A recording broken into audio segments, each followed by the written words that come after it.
fighter.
Fuck you both!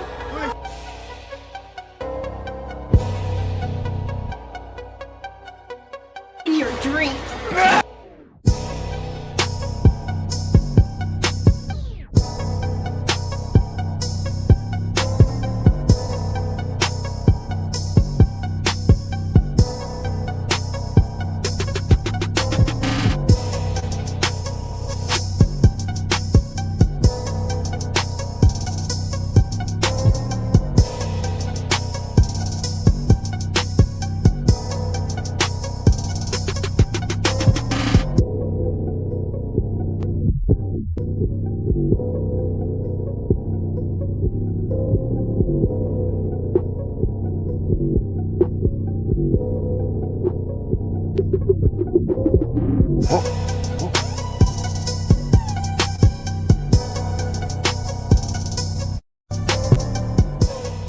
Rod is not a lunatic, Dad.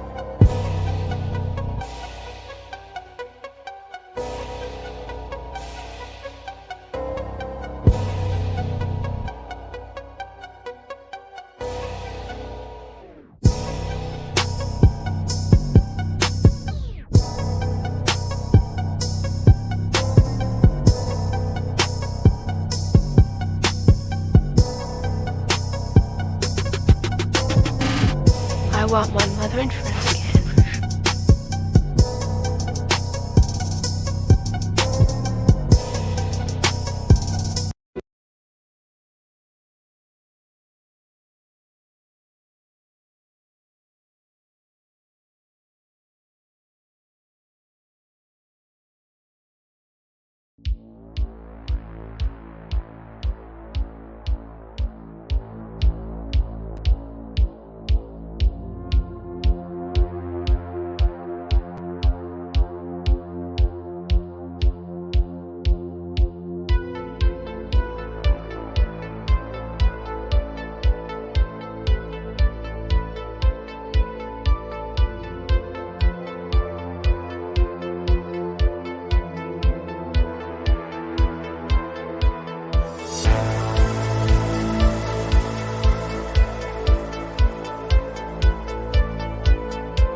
What's up, you all? We are here, man, to talk about the final girls of horror, man. I can't wait to talk to you guys today about this, man, because, like I said, I did this because I feel that we don't give the final girls enough credit, man. I want to talk about you know the holy trinity of final girls.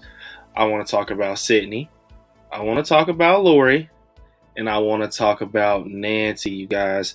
And before we get started, man, look, let me tell y'all something.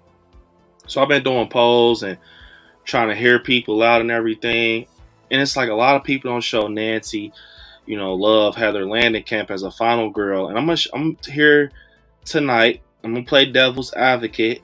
You guys know that Lori is my favorite final girl, but I want to kind of point out some highlighted things with Nancy, because yeah, man, a lot of people are like, nah, Nancy, is she a final girl? And yes, Heather Langenkamp is a final girl. What the hell is going on right now? So yeah, I want to kind of get into that. And before we get started, I want to give my channel members a shout out. I appreciate you guys so much. And I'm going to give you guys about, a couple minutes. Let me say this to my mods and my channel members. All you guys, first off, my mods, I appreciate you all so freaking much. Seriously, I don't think I said enough. I really appreciate all my mods that, try to be here and rock out.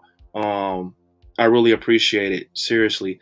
And I know I don't want you guys to be, just feel like you're obligated to always be here, because I know we got lives, but for the ones that just, come in and help, I appreciate it. Seriously, to my mods, I appreciate that.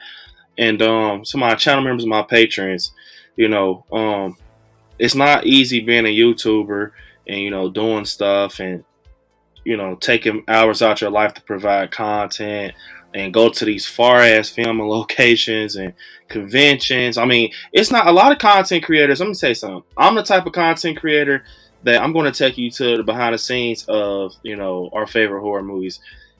Everybody, some people, don't do that, and that's fine. I personally, my type of channel, if someone asks me type of channel I have, I do movie reviews, I do unboxings, and I do family locations. I got horror vlogs for you guys. I got pretty much everything.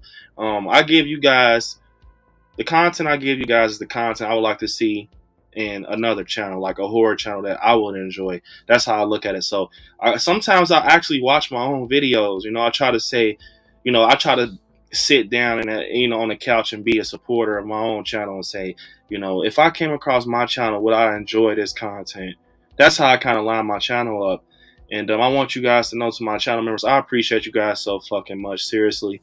It just means a lot that you guys, even, anything that you do definitely helps me. Just know that anything that you do helps me. Seriously.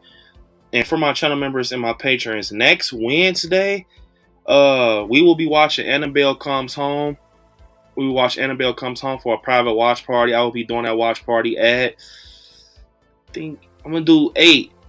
All right. So I'm gonna put it more on social media. But the vote we did the poll on in the YouTube community, and fucking Annabelle Comes Home actually won. So we're gonna watch Annabelle Comes Home. It's gonna be a very exciting stream. Not extreme. It's not gonna be a stream. It's gonna be a private watch party. It's gonna be very exciting because lately we kind of merging, bringing into paranormal. We've been having these little derailed talks on the stream that I've been enjoying. So yeah, to my channel members, my patrons, if you guys got that Karen package, the Karen package, guys, remember, Karen package, you can come to the party.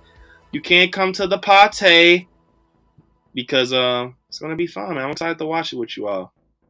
But let me give you guys this video. I had to give you a moment for my channel members, my patrons, because it definitely helps. And I'm speaking for all content creators, man. It is hard. It is very hard to do stuff, and everything you guys do helps. Seriously, it helps the hell out of us. Like, this is so fucking generous and cool of you guys to do that. And you guys keep the fucking lights on, man. That's the rawest I can put it for you guys. So really appreciate you all, man. Seriously, we're almost at fucking 10K. Holy shit, it's crazy. But I appreciate you, man. I appreciate all you guys. Seriously, bro. We came so far. We came so far. I can't say that enough, man. But let me see. my channel members.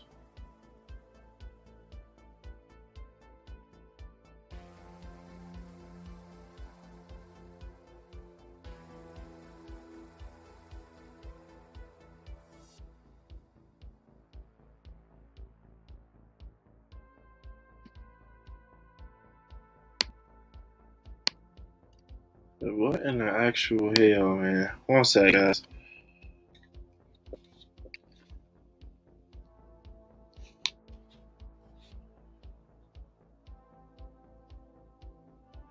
I cannot.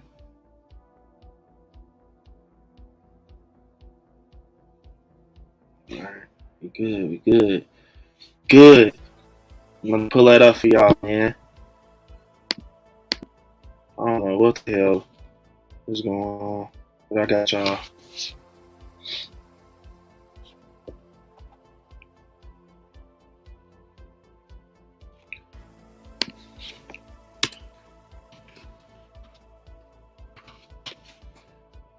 Alright.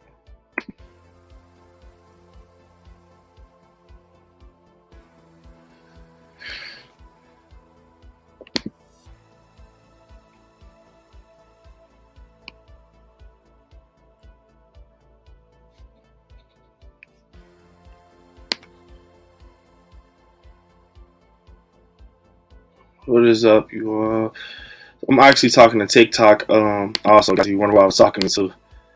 But this video is for you all. I appreciate it. Thanks, guys.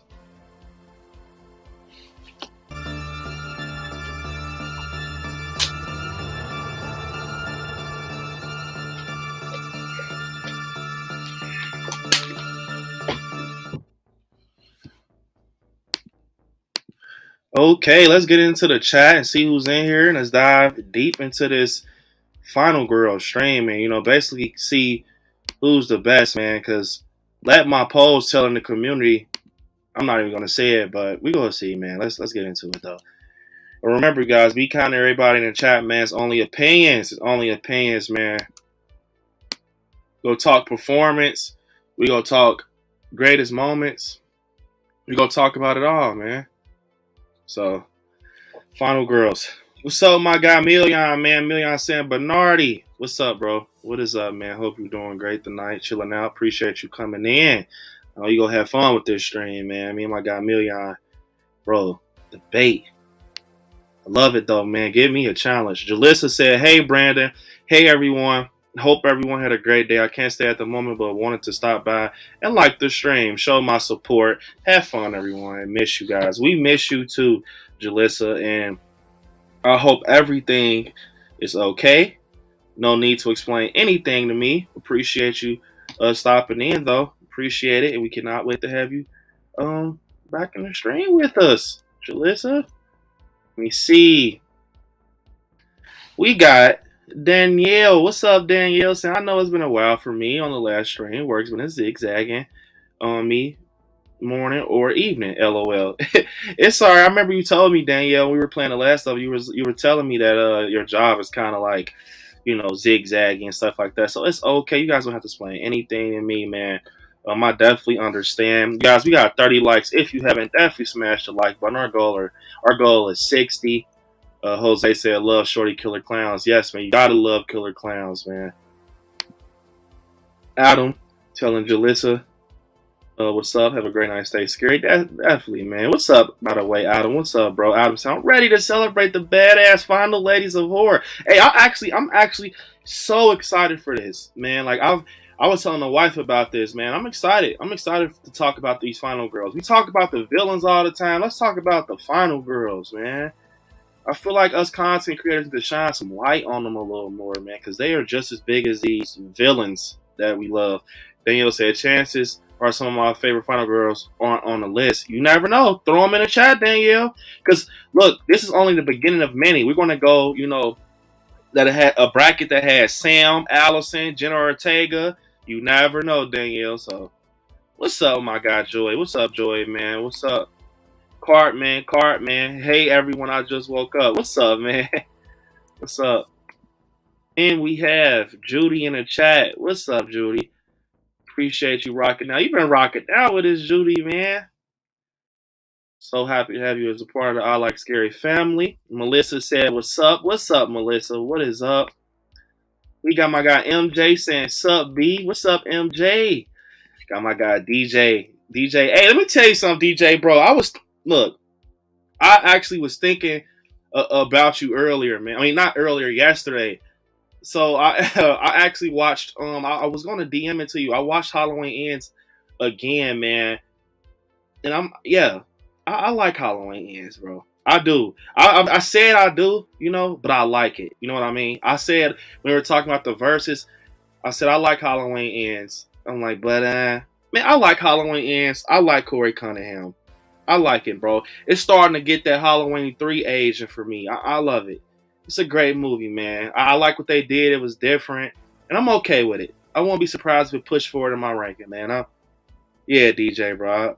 I like it, man. It's cool. I think it's too real for us. That's what I think. I think it's too real, man. And I enjoy it, bro. I enjoy it, seriously. You got Heather saying, I think the ranking between the three of them will be completely different if ranked for different categories. No, see, I'm not gonna do it that way. No, I said Heather. Oh my fucking god! Don't play. I'm over here looking at fucking Heather Landecamp's photo on the side. Heath, I'm sorry, Heath. What the fuck am I? Yes, Heath. Don't pay no mind to me, guys. Listen, Heath, I'm sorry, man. I called you fucking Heather. Heath, man. No, I'm gonna do it off performance. Executing moments and just history. And someone's getting a trophy tonight, man. And I feel like they both. If you think about it, you gotta rank them like this. They all have someone that's coming after them. They're all in a deep situation, so you got to figure out who has the best moments. And it's not even. It's a versus, but it's kind of like giving them some shine, man. Where you from? I'm from Cincinnati. Bad Monkey. Is that Michael Myers behind you? Yes, King Von. That's Michael Myers behind me. Dare Wood said, finish the lyrics. Tell me why ain't nothing but a Tell me why ain't nothing but a Wait, which one you want me to do? Because I like the Merkins. I'll kill you that way, Sydney. I'm fine. Yeah, bro. Come on, I'm hit, man. I love the Merkins. I don't know if y'all know who the Merkins is, but hey. That boy Ghostface remixed Adele song. He said, "Hello from the other side." Yeah, man. Adam said Nancy is maybe my favorite. She is the most proactive final in her OG movie. She builds traps and stuff and super resourceful. Hey, look, like I said, listen to me. Adam, she's not getting through under the rug tonight. Because I see a lot of people like, yeah, you talking Heather Landekamp, she's bro, Heather Landekamp is the truth. GPG says my dream to have a horror set up like that. Man, you got to start right now. Start right now. What's up, Hassan? What's up? Smash the like button. What's up, my fellow scaries? What is up? And we got...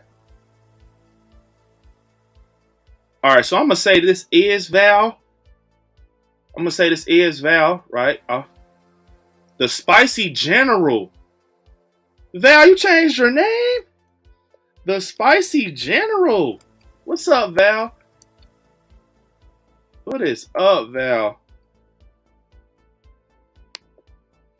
Yeah, Kirsten. Annabelle. Remember last time, Kirsten, we had watched The Conjuring. I want to say, remember we stayed behind and we're talking Annabelle, and I told you, I said, Kirsten, we're going to watch Annabelle. The day has come. Next Wednesday, we have to dive into, Annabelle Comes Home, and that's one of the good ones, bro. It's dark as hell. And it kind of talks about Annabelle and where, it all comes from.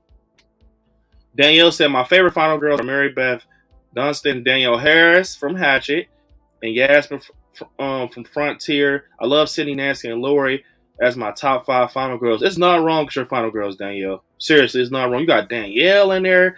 Man, yes, you are great. You are great. There's nothing wrong with them. Always cool to be different, man. It is cool. Brooke said, hello, everyone. I'm late to the party. You just on time, Brooke. What is up? What's up, Brooke? If you guys haven't smashed the like button, I'm ready to get into this, man.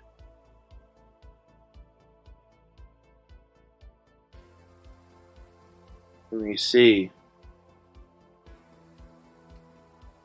Booze and Chill said, "What's up, Scary? What's up, Booze and Chill? What's up, my God?" Russell saying, "What's up, everyone? I smash that like button like a brick." Before I came in this awesome stream, happy Thursday, everyone. I said happy Thursday, everyone. What's up, Russell? We smashed that like button like a brick, like the same brick Tara knocked Quinn's teeth out with. All right. What's up, Jason? Got my guy Jason in the chat saying, "Hey everyone, Brandon, you're awesome. I appreciate you calling me awesome and telling me that I'm awesome, Jason. But you all in the chat are more awesome, man. I appreciate it. And I appreciate you coming in here, Jason, about to rock out with us, so I appreciate it." Donnie said, "Yo, what it do, Brandon? What's up, everybody? Can't wait to see how this one unfolds." Me too, man. I'm just excited as you because we never talk about Final Girls, really, so it's going to be super cool. Colorado Coast said, "What's the subject? Tonight's agenda, talking Final Girls, Holy Trinity. I'm talking Laurie Strode, Sydney Prescott, and Heather Landon Camp. Nancy from Nightmare on Elm Street. So prepare, you guys. If we're talking performances, Nancy is instantly out. Sydney and Laurie are close, very close. But I got to give it to Laurie. We shall see. Joey. We shall see. Shall see." Aubrey saying, "What's up? It's between Sydney and Nancy for me." Yes. See, Joy, that quick. Someone has Sydney and Nancy, no Laurie. This shall be an interesting night. I'm telling you. Let me see. Angel from the 813.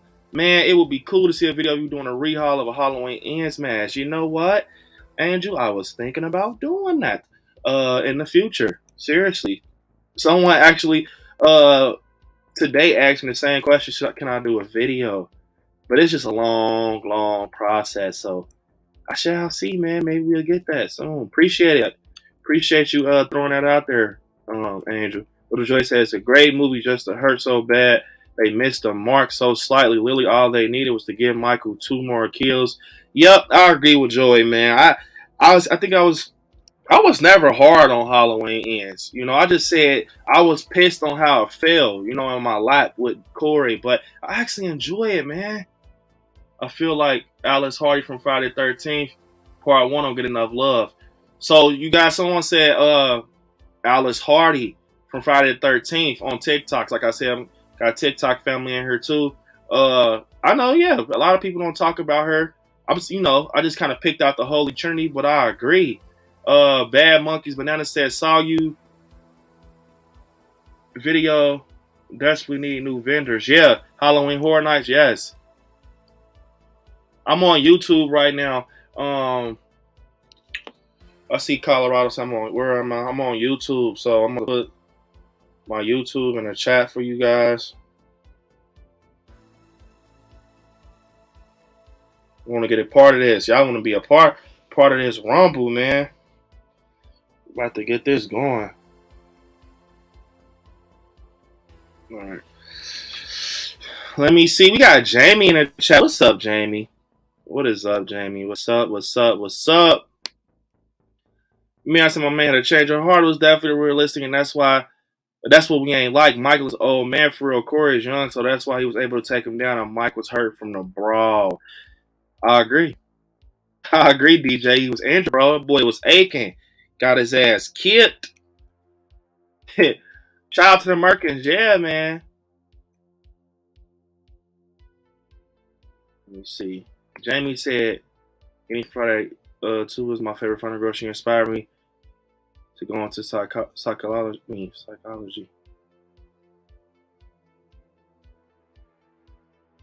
Wait, is that? But yeah, Jamie, I agree. I agree. Friday 2. Yeah. Spice. Okay. I'm sorry, Jamie.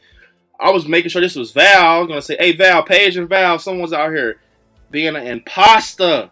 Do you hear me?" She said, "LOL, it's me, B." I had to make sure. I'm about to say They said spicy general, Val. You gotta get on their ass. Gary saying, hi there from the UK. What's up, Gary? She switched her name because Craven had spicy mustard. That's right, Val. Yeah, that's right, Val. What's up, Cam? Got Cam in the chat.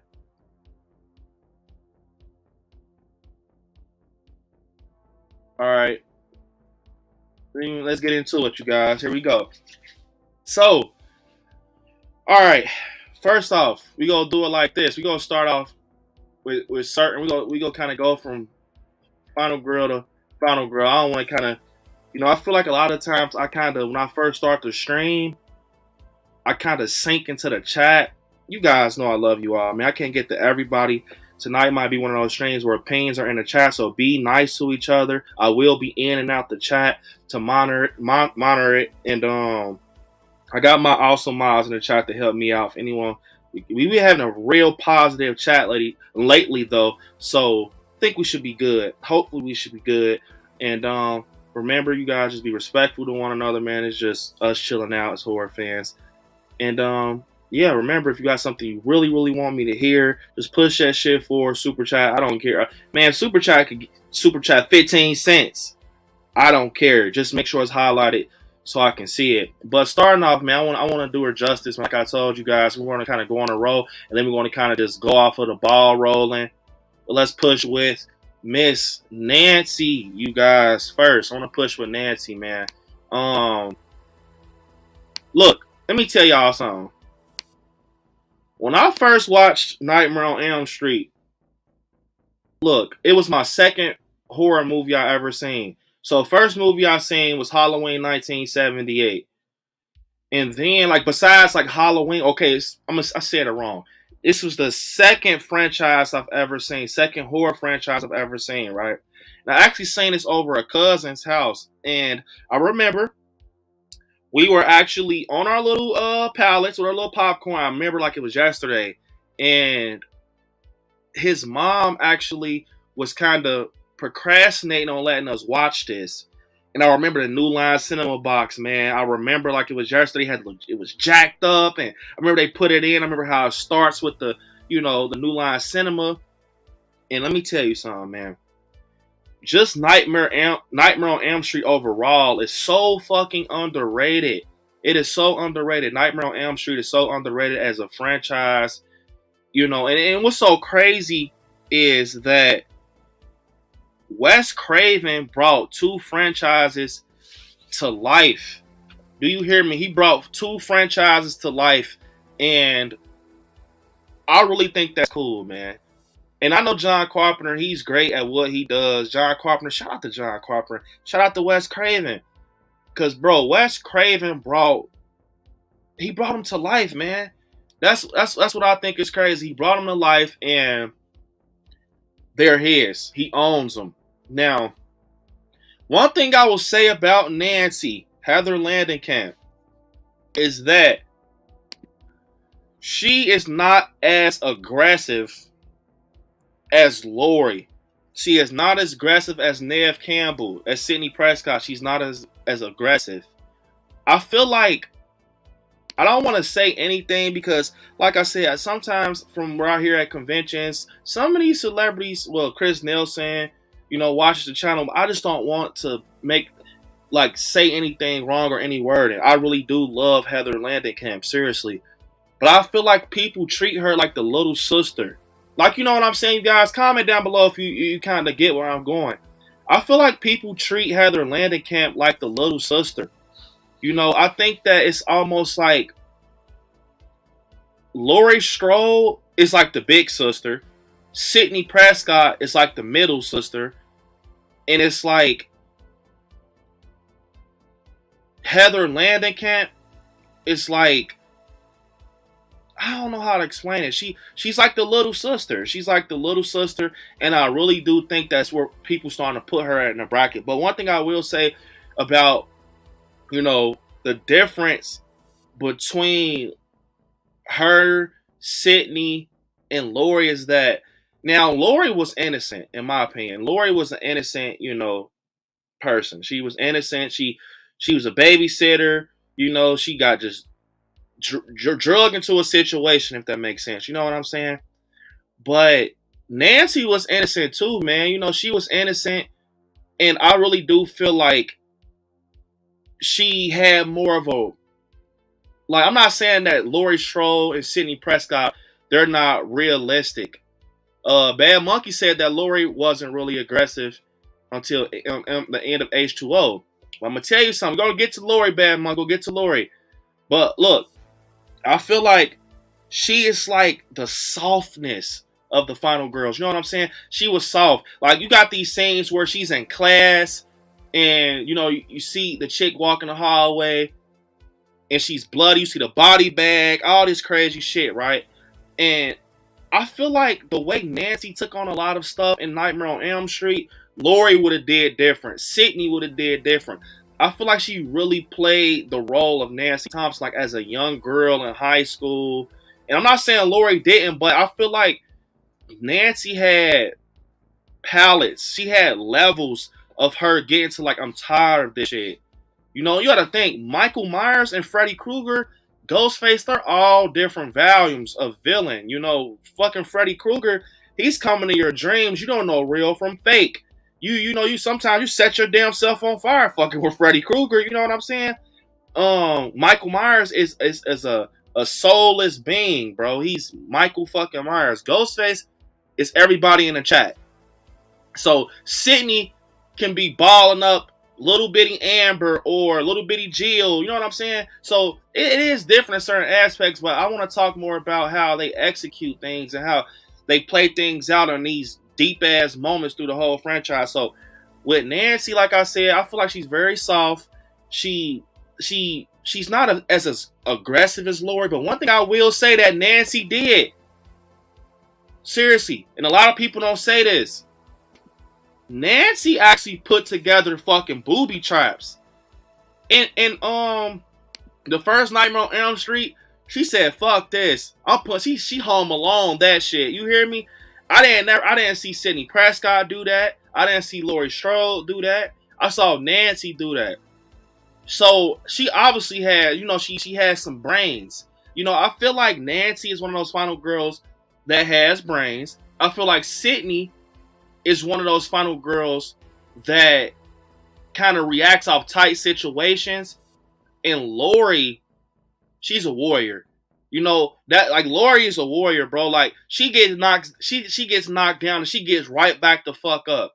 Like, that's what I'm, you know, when I kind of think about it, that's how I think. Laurie's like a warrior, and Sydney, she just has like this fucking crazy ass reaction ability as a final girl. That's crazy. Like, she's tunneled with two killers in this kitchen, and she gets out of that situation, ends up putting on a robe, ends up stabbing Billy Loomis in the shoulder, doing this, getting out of it. Nancy, she had levels, bro. I feel like she had levels to stuff to getting past Freddy Krueger. You got to think, in order for her to conquer Freddy Krueger, she had to learn, like, the recipe of taking him down. Like, basically, you can't show him that you fear him.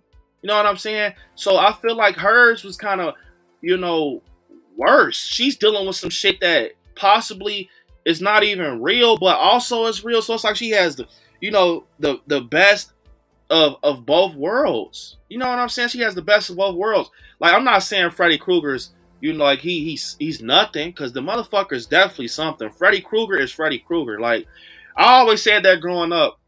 And I'm gonna get to the chat, I promise, guys. I kind of want to get the ball rolling with this. And state your opinions in the chat. I'm gonna get to them. I'm gonna try to get to some of them, guys. But I feel like, you know, Freddy Krueger, people say that he's cringy, he's corny and shit like that. I enjoy Freddy Krueger. He's like, you know, he's like top 4, top 3 for me. I enjoy Nightmare on Elm Street.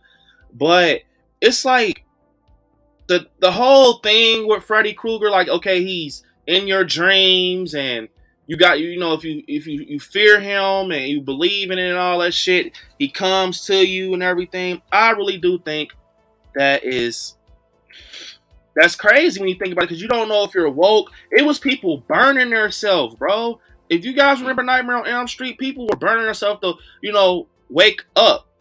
Now, one thing I will say about Nancy is that she got took out. She got took out, guys. Nancy.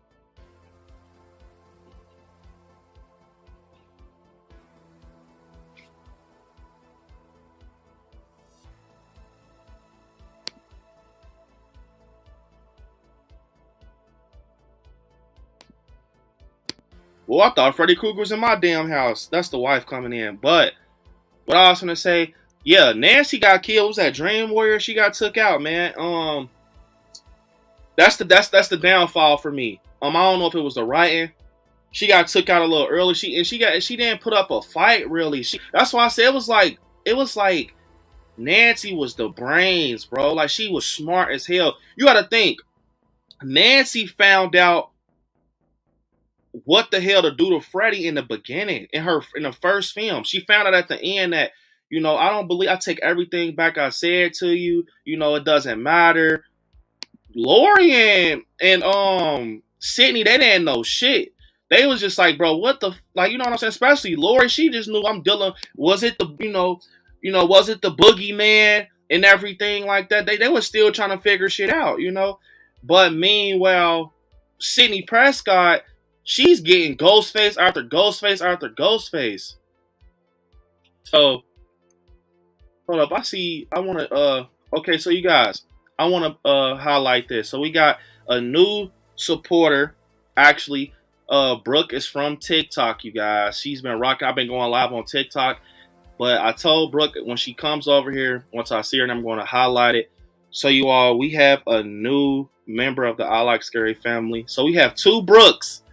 So we got Brooke with ending with a K, and we got Brooke ending with the E. But you guys, help me welcome Brooke. She's very cool. She loves horror. She collects. She's a big Michael fan. She just loves horror in general. And she told me she was going to come over here and rock out with us. And I was bragging about you guys. And I said, bro, the supporters are amazing. You're going to have so much fun. So, Brooke, I appreciate you coming and rocking out with us. Yeah, I appreciate it. You guys definitely helped me welcome Brooke. Hope you're having a great night, Brooke. Let me get into the chat. So, let me see. Little Joy said, Lori is a warrior. She's a planner, strategist. She's the perfect embodiment of a final girl. Sydney isn't much of a planner, but she's a fighter for sure. And she's just, yeah. I agree. That's what I was saying. Yeah, she's like, you know what I'm saying? It's not too much. It's like Sydney, she doesn't plan. That's what I'm saying. It's like she reacts off situation. If she has her back against the wall, she's fucking going to go crazy, bro. She's going to figure it out. Horror Fan 1988 said, y'all collection is amazing. Tell Monica to adopt me. I'll tell Monica. Wait, so Horror Fan, so I could tell Monica, what is your name? Because I know she probably don't know you for a Horror Fan. Maybe she does. I don't. Let me know your name so I could tell Monica what you said. But yeah, man, I appreciate it. I appreciate it. Jason said, I love your reasoning. Brent, I really appreciate it. Definitely, man. Like I said, I gotta really just give her some light, man, because I feel like a lot of people just down Heather Landenkamp. Seriously, Lily, I was her manager. Oh, you were the one at Horror Hound. Oh, did you? So did you guys enjoy meeting Matthew and Skeet? Yup, I'll tell Monica. I know as soon as you told me Lily, because she's always telling me about you because we obviously love horror. Both of us love horror, so I'll tell her. I appreciate that. Let me see. Where I have. They said, as well in Dream Warriors, Nancy came out powerful and fought her best to help all the kids and died a noble death.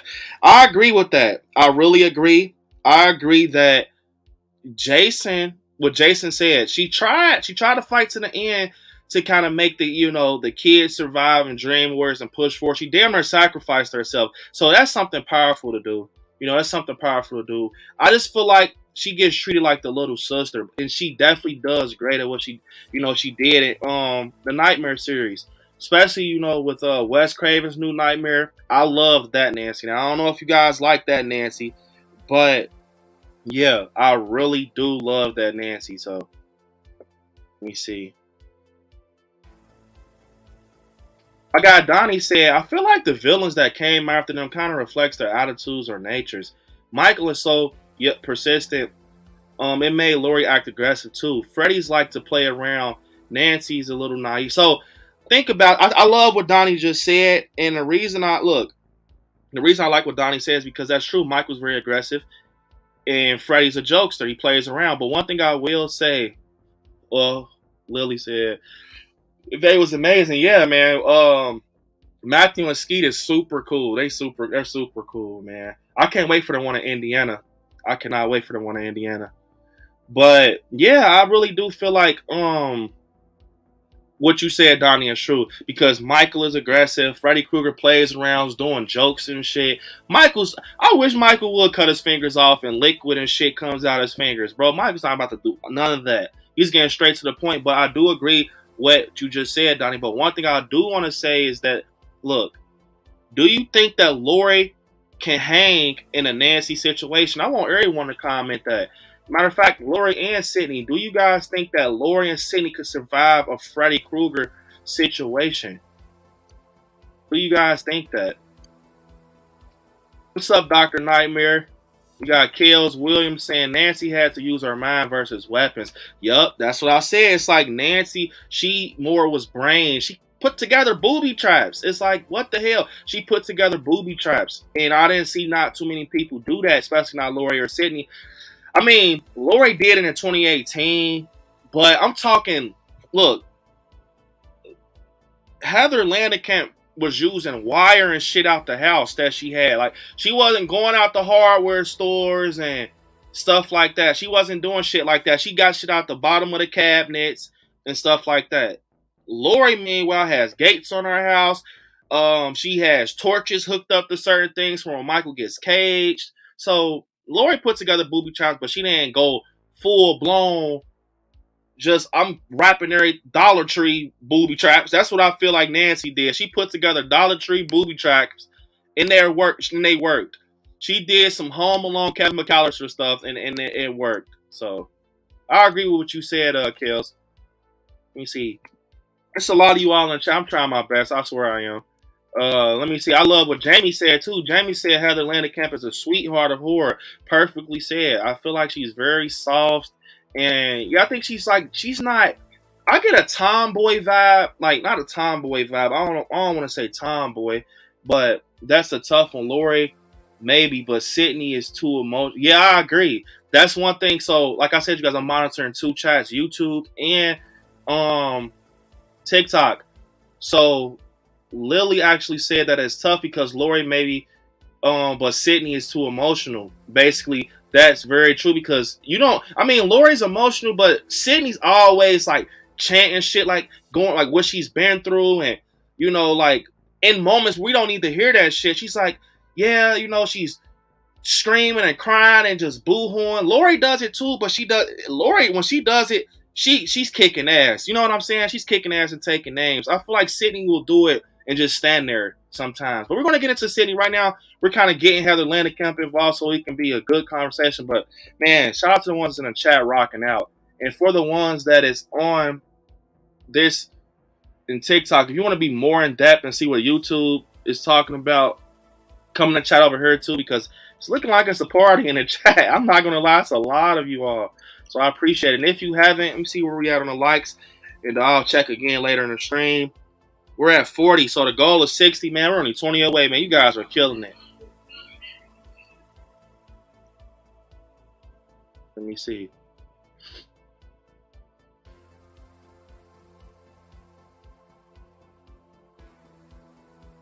Do you have your autographs hung up? Yes, I do. I have my autographs. And what's up, Trevor? Says, do you have your autographs hung up? Yep, they're all up here. Let me see if I can show you them. They're like going around. So, yep. Man, I know you're from Horror Hound because I see Billy on a tricycle. I always see him at Horror Hound. He always does a great job, man. Horror Hound was fun. Okay. Donnie said, I also feel like Sydney is just extremely smart. It's almost like she thinks about all avenues before she ventures into one final action or reaction. Yeah, I agree. We're going to get into Sydney, and I cannot wait to see what we all pick at the end. Like, seriously, I cannot wait because when we did Scream versus Halloween, it was more extreme. I'm not gonna lie in the chat, but with this one, it's like everybody's very divided. So I know this is gonna be a good one. Danielle said Nancy had a mentality survive in Nightmare on Elm Street and figure out how to outwit Freddy. Sydney and Laurie was stalked and had to find new ways to get past Ghostface and Michael. But yeah, I agree with you, Danielle. But one thing I want to say is that Freddy got worse.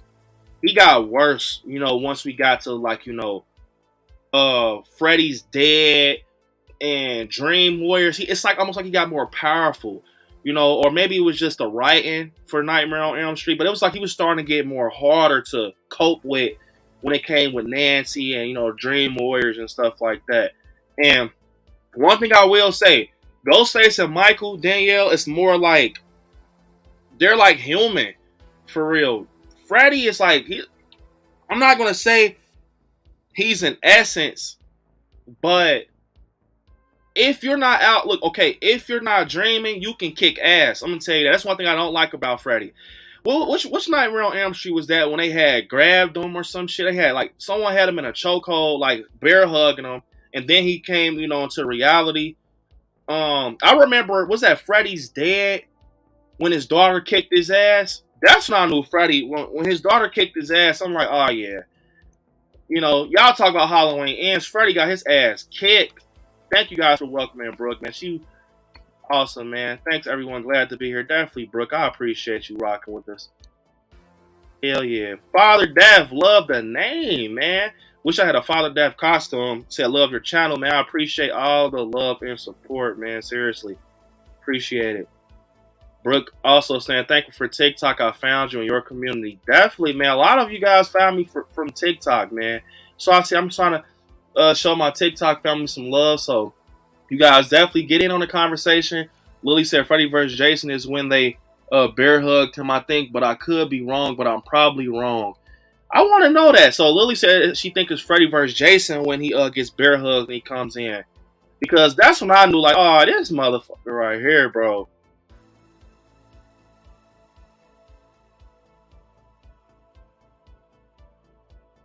Alright. Kale said, Laurie is a survivalist, Sydney is street smart, and Nancy is a thinker. Perfectly said. I love it. Because that is true. Laurie is almost, Laurie is like Rambo, right? Laurie's like Sylvester Stallone and Rambo. She's putting shit together. She's taking names. Sydney Prescott is like I'm not going to compare her to a fucking John Wick. She's not no John Wick. But it's like what Kale says. She's street smart. It's like she's going to use and utilize everything that's around her. If she has to run into a damn grocery store and hide under ravioli cans, she's going to run into a grocery store and hide under ravioli cans. Nancy, she's a type, if she sees a cop car parked with 3 cops, she's not going to tell the cops, hey, someone's chasing me. She's going to do something to get the cops out the car to steal their car, if that makes sense. That's how Nancy is. And that's why I said she's the brains. Nancy is the brains, bro. And in Nightmare 1, just off the fact you kind of see that, and she's basically finding out who Freddy is in the beginning, tells you. What's up, Chicago? Man, I see you in the chat. What's up, Chicago?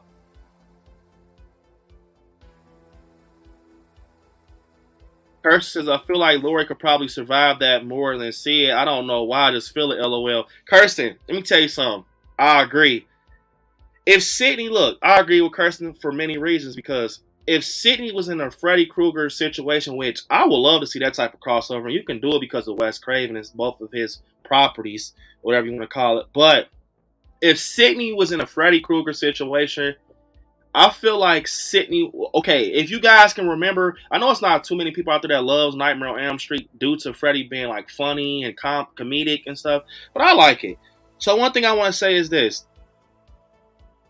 I think if Sydney was in a Nightmare franchise, right, if I could pick a scene where she would have died,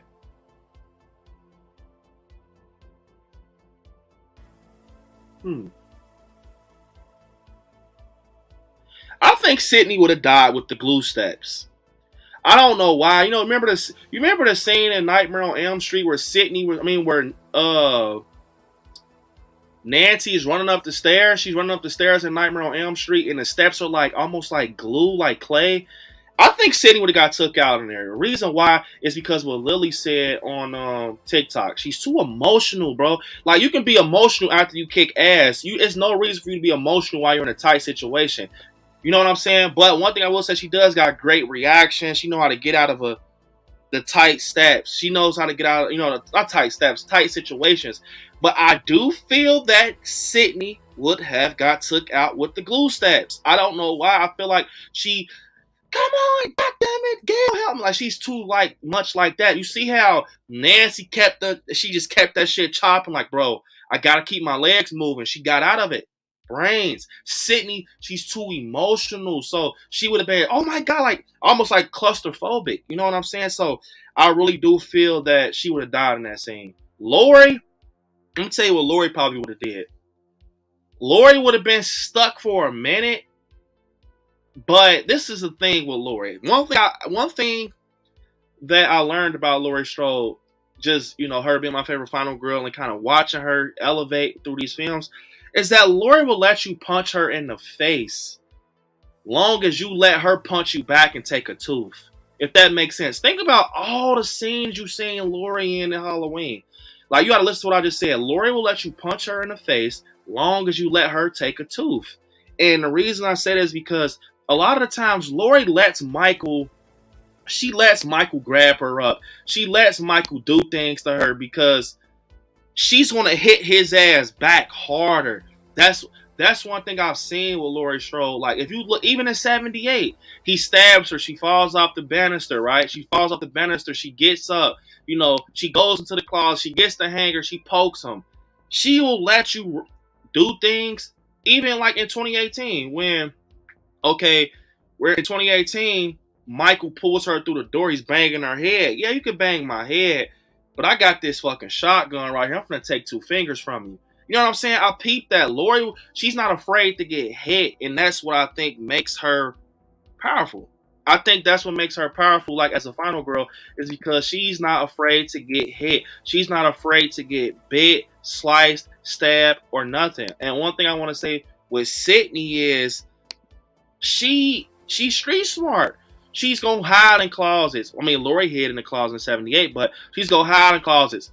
If Maeve has to, she's gonna put on that Ghostface costume and stab somebody with a damn umbrella. You know what I'm saying? She's gonna think about it. One thing I will say, the reason I say that Sydney Prescott is street smart is because that scene with Amber, bro, and Gail when they're in the kitchen. Comment down below. I want you guys to be so damn honest. Would you have did what Sydney did to Amber? Would you have got that fucking hand sanitizer and slapped her right on the head with the hand sanitizer? I want to reach for no hand sanitizer. I'm going to tell you the truth. I probably would try to reach for some dumb shit I probably could never reach, which is probably something that Lori would have done, like in Ends, trying to reach for that fucking little ass knife in the sink. But then she realized, hey, I got a head, and she fucking headbutts Michael. That's some survivor shit to do. You know what I'm saying? Sydney, yes, could survive. Which Lori are we talking about? I'm talking H2O Lori, Brooke. I'm talking H2O Lori. Brooke says Sydney, yes, could have survived. What makes you think Sydney would have survived in a nightmare, sequence or movie, Brooke? Kale said Lori could survive. Hell yeah. DJ said Lori will survive, especially if she has that KS shotgun. So look, one thing I will say, I don't think you can beat Freddy with a gun. I don't think, you know what I'm saying? Freddy is more, like I said, he's more of an essence until you pull him in the real world. He's weak once he's in the real world. He's human. He's Robert Englund. But I feel like it's not easy to pull him in. That's one thing people don't talk about. It's not easy to pull Freddy Krueger into the real world. You have to get past these barriers with him. You know what I'm saying? H2O Lori was a savage too. Yeah, I'm not gonna lie. H2O Lori was done. That's probably one of my favorite versions of Lori. Let me see. Lori will figure it out in a dream. There's no rules. Lori and Sydney will figure it out in a dream. There's no rules. Yeah, but the thing is, will it be too late for one of these two, Lori or Sydney? Which one will figure it out first? Because, like I said, Nancy figured out her killer's weakness in the first one. Lori, it took her all the way to Halloween Ends. That's one thing I will say, bro. It took Lori all the way to Halloween Ends to find out this. When she kills Michael, she says, "You're nothing but just a man that's about to take his last breath." Man, so you did. Let's see what I'm saying. That's why I said Nancy's the brains. Like, it's like, that's where some shit just get rugged right there. I don't know how to kind of get deep into that, because it's like, this whole time all you had to do was cut Michael's neck. Like, I know these are different timelines. You know, this goes off 78, 2018. But it's like, in 78, this motherfucker took how many shots? 6 shots? But I don't know. I just feel like Nancy figured out her issue first. And it was like, she did it ASAP. Judy said, "I think Lori can survive. Sydney, not too much. He's always crying." See what I'm saying? Like, bro, she probably would have started tripping in that situation with them glue stairs. She probably would have started having a meltdown. You know what I'm saying? But one thing I will say, it's like Sydney's that one cousin you guys all have. If they crack their hair on the wall, they get mad and start going crazy, swinging in the air and just throwing just a whole temper tantrum. Like, and then, but they will kick ass types. You know, they're dangerous when they get mad. That's how I think Nev is. Donnie said, "That's kind of my point, though. I think they could survive each other's situations. Sydney isn't going to just ice Michael Myers, but Freddy could possibly break down Lori mentally." But if you think about it, if Lori could be broken down mentally by Freddy Krueger, she outsmarted Corey Cunningham. In that situation with Halloween Ends, bro, Lori was one of the first ones to know that Corey Cunningham was not who he used to be. She said, "I looked at him, you know, and that wasn't him." That's the same look that Michael had. Bro, you got to be smart as hell to think that. That's like, okay, that's like we're out at a convention, right? I go outside, get something out the car. Michael Myers chokes me out. I come back in the convention. I'm like, "What's up, Donnie, bro?" Just went out to the car. And you're like, "Nah, something's up with you, bro. You ain't the same." That's how I looked at, you know, with Lori and Corey. Like, for her to figure out that whole Corey situation and knew that he was going to try to come kill her. Remember, she was like, "You really thought I was going to shoot myself?" And then she shoots him, bro. That's some smart shit, bro. Then she shoots the pumpkin like she knew he was on his way up the stairs. Like, that's smart, bro. So I definitely think she's not going to get broke down by Freddy. Lori's very smart, but she combines her brains with, H40 mask. Showcase your H40 mask. I cannot right now. But stream, man. Lori could survive Freddy. I love Sid, but she ran up the stairs from Ghostface. Like, see what I'm saying? Like, exactly what Adam just said. I'm not saying Sydney can't take a hit, because, you know, Jill stabbed her. She was like, you know.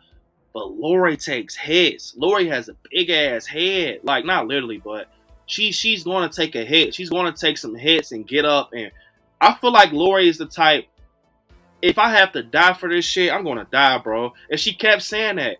You remember she said in the hospital Halloween Kills, she said, you know, "Take my head as I take his." Lori's willing to die for that shit, bro. That's a final girl. She's willing to die for that. And what kind of showed me was in Halloween Ends when, you know, Michael's choking her on the counter. He's choking her and the music kicks up with the flashbacks. And she's like, "Fuck it, bro. Kill me." Nev would have tried to, you know, "I'm sorry." I'm, you know, screaming and shit. Nancy, and the way you died in Nightmare, yes, would have been done. But I don't know. You know what I'm saying? I don't know.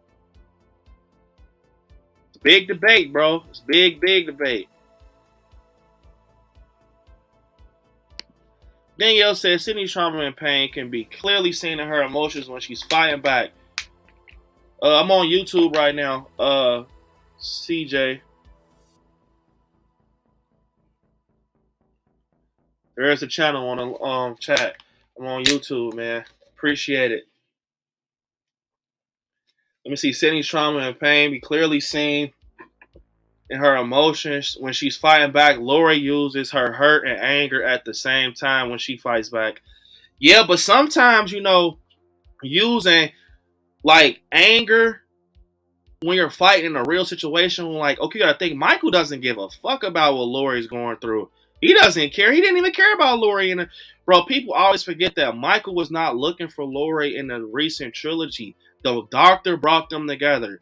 He did not care about Lori the whole time. He wanted to go home. So it's like, I don't know how to explain. Like in that situation where she was okay in 2018, she was angry. You know, she was angry. She's like going up the stairs with the shotgun, bro. If she ain't had that shotgun, she was dead. I'm sorry. She got Lori. One thing I will say, Lori got saved a lot of times. Lori got saved a lot of times when she's supposed to have been gone, bro. It was like the flip of the coin where she got lucky, you know, especially with that scene in 2018. Leon said Cindy wouldn't have beat Michael in that kitchen, but Lori probably would have killed Billy and Stu by herself. I love that Million. I was gonna just bring that up, swear. Yes, I agree with Million. I think that Lori would have iced Matthew Lillard and Skeet Ulrich ASAP. All that poking him with the umbrella, man, bro, Lori would have poked him in his damn eye, bro. Like, you know what I'm saying? Lori would have poked him. I feel like Sydney, she's too like, man, she reacts off the situation too much. I feel like sometimes Lori thinks, bro, like and then with Nancy, you know, Nancy obviously has the brain where she's like, I don't give a fuck what's going on. I'm going to sit down and plan this shit out. I'm going to put my booby traps through the house because I know Freddie's going to come for me and he's going to run into these booby traps. Sydney, on the other hand, like I said, that's the biggest thing I could say with her is that she reacts off the whole situation. Like, for example, if she was in Scream 6, right? She was in Scream 6. And she, you know, Ethan, Quinn, and all of them, it's the final act. She wouldn't have had no plan. She would have had to bounce off of Kirby's energy and Sam's energy. Like, that's how it was in Scream 5. Remember Gail and Sydney were in the kitchen, and Amber was right there, and she was like, oh shit, hand sanitizer. Cracked her with the hand sanitizer. The hand sanitizer led to the stove. The stove led to Amber burning. So it's like, you know what I'm saying? It's like, she literally plans off of the moment, and that's not going to always get it because, bro, you know, Scream is going towards a new cast now with the core 4, but I'm just saying, bro, it's all right and it's not real, but I'm saying in real life, though, eventually Sydney's going to get killed because you can't keep dwelling off energy, bro, and who's doing this, and is Gail going to survive? Then I'm going to make my move, or, you know, is Sam going to survive? Is Kirby going to push through? Bro, you can't do that because when the attention's on you and shit hits the fan, like, that's one thing I could say about Lori, too. Lori, a lot of now she has Allison, she has Karen, you know, and we could talk about, you know, with her and 78. We don't even got to go to the recent Halloweens. We can go back to 78. Lori always was by herself until Loomis came in and got the dustpan and the broom and swept this shit up. You know what I'm saying? Loomis comes in, he shoots. Loomis comes in to Halloween 2, he blows him up. But Lori always fights by herself. You know what I'm saying? Like, Sydney has a crew. It's like LeBron. Like, you know, LeBron goes to Miami. He got D-Wade. He got Ray Allen on his team. Sydney always had a crew. You know what I'm saying? And that's why a final girl, bro, handles shit, bro, like Nancy and Lori, they're by themselves. And even, you know, in Dream Warriors, Nancy had a whole clique of Dream Warriors. She had all of these teens to help her. Michael Myers is a powerhouse alone, bro. That's what I'm saying. You gotta think. Look, if Freddy Krueger was in that mob scene, he would have been getting his ass clucked all night in the head with them poles. Like, listen to me, guys. If Freddy Krueger was in that scene in Halloween Kills, they would have been clucking his ass all night with them clubs, them poles. Michael's a powerhouse, bro. You gotta think, it's like Lori going up against a whole lion when she go up against Michael. Only reason she got over on him at ends was because he was hurt.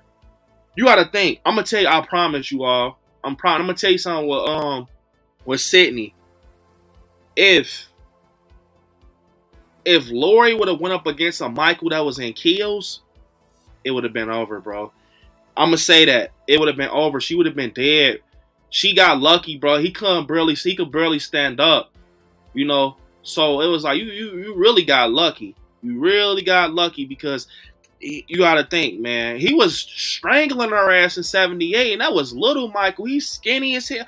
Like he's like toothpicks at this point. He's just yanking her ass up, just choking her, and she pulls the mask off of him. That's the only reason she got out of her getting strangled. Sydney with Ghostface is different because usually it's like usually it's one you'll get lucky with one Ghostface like Roman, but man, she was going up against multiple Ghostface, which they're not supernatural. I mean, they're not supernatural. Ghostface, like I said, is everybody in the chat. So she went up against a Jill and a Amber, Stu Macher, Billy Loomis, Roman, and look, I'm gonna tell you, Roman was not supernatural, but he was kicking Sydney Prescott's ass at a point. And I'm gonna say it. He was kicking her ass, bro. She almost met her match with Roman. And that's why I said I like Roman, because he was about to take her ass out, bro. Like, and I feel like the other, you know what I'm saying? And Sydney, she has that gun. I'm gonna just say it. She has fucking a weapon on her at all times when she needs it. She's gonna have a pistol or something around her. Sometimes Lori doesn't have that, you know. I mean, Sydney doesn't either. Sydney goes in the closet, get the umbrella, stab Skeet. But I don't know, man. I just feel like sometimes. Let me see. I can go back to Brooks' comment. She said the OG Halloween H2, Lori just ran. In 2018, Lori kicked ass. Sydney kicked ass in every movie. Loved them both. So first off, I love what Brooks said, which is very true. The OG Halloween 2, Lori did run across the street. Lori did run the hallways from the the hospital. And Sydney kicked ass to every movie. She said H2O in 2018, Lori kicked ass. So I got a question, Brooke. You don't think that Lori kicked ass in ends either? I'm just asking. But I do love what you said. H2O 2018 is definitely a highlighted performance for Laurie Strode. Seriously, that was when she was done with that shit. I'm over this shit. But one thing I will say, Sydney definitely kicks ass, but it's like she's walking on eggshells when she does it. You know what I'm saying? It's like, if you think about it, a lot of the times, in Scream 1, 96 with Skeet and everything, I feel like Sydney was smart about it. She really did deserve that ending. She outsmarted him, went in the closet, and then in Scream 2 with Roman, see what I'm saying about situation and reaction? It's like, now, what if that didn't play out like how it was with Mrs. Loomis and Mickey? It's almost like one of these times, I know it sounds weird because, this is writing at this point, but, I really feel like in reality, sometimes that's not going to always work.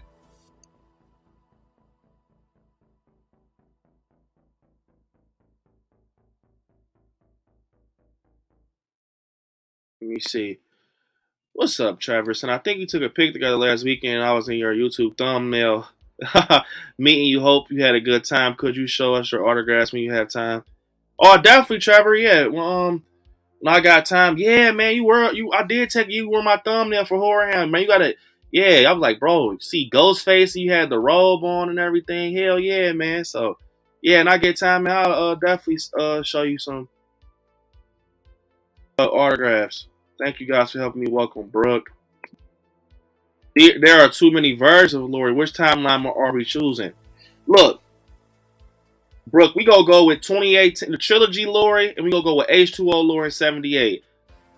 We can't go with Resurrection. She's kissing that man on the mouth. She got killed in the first. You know what I'm saying?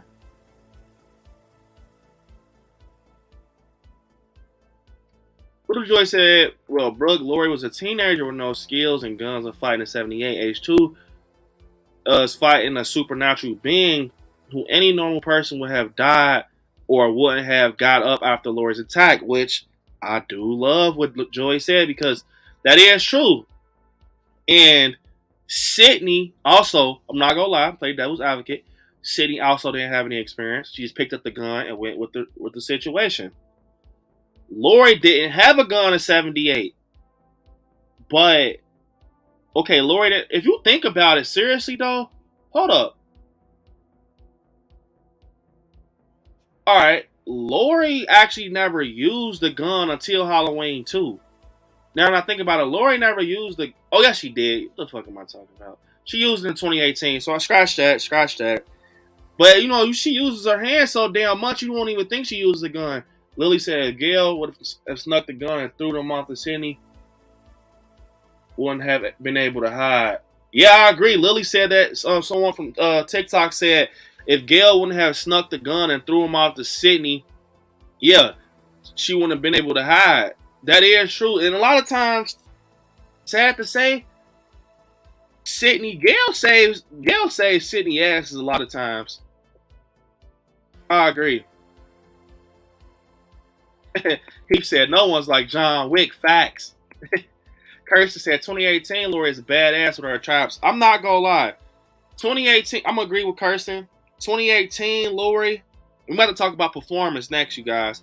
We've been talking about survival for like the last 30 minutes, and it's been getting crazy. But we'll talk about performance in about 2 minutes, because performance is about execution and everything. So let me see. One sec, guys.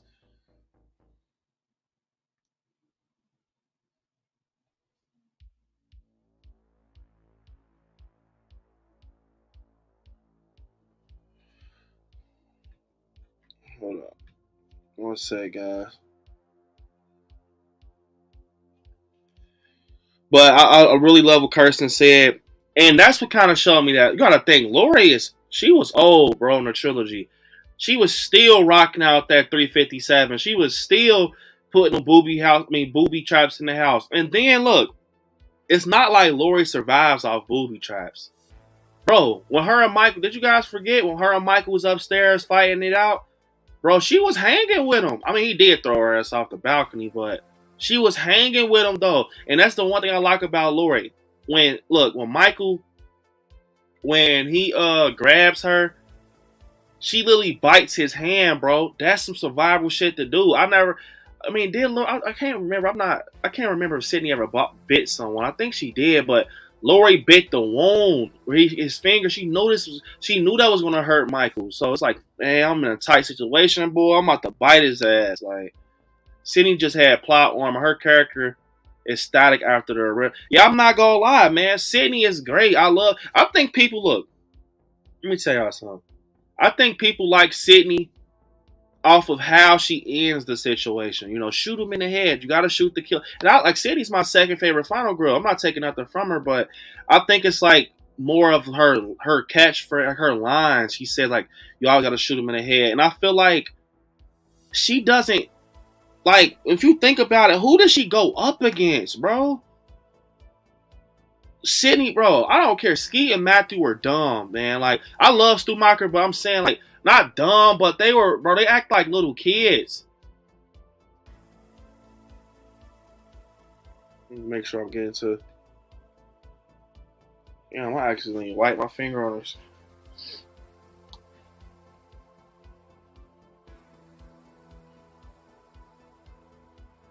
Why is he moving behind you like I'm being so dead? He's not moving, man. But yeah, Sydney never had like a fight but Roman, in my opinion, man. She only thing that kind of made Sydney get like lifted up as a final girl is that she's going up against multiple humans that has pistols and knives, and she gets through the situation. But man, you gotta think what Lori's going up against, what Nancy's going up against. Nancy, bro, I even think I'm not gonna say no. Overall, Sydney's my favorite final girl when it comes to Nancy and Sydney. But I don't know, like Freddy Krueger, bro, he's worse than Ghostface. Like him as a character and shit he does. I feel like Ghostface sometimes, bro, like Richie, man, like he was kind of, I don't know, man. He was kind of, and Mickey, bro, he was all over the place. But I feel like Roman was the only one who kind of tightened her ass up a little bit in the situation that made her like, bro, I might die in this shit, bro. Like, I gotta chill out. You know what I'm saying? So,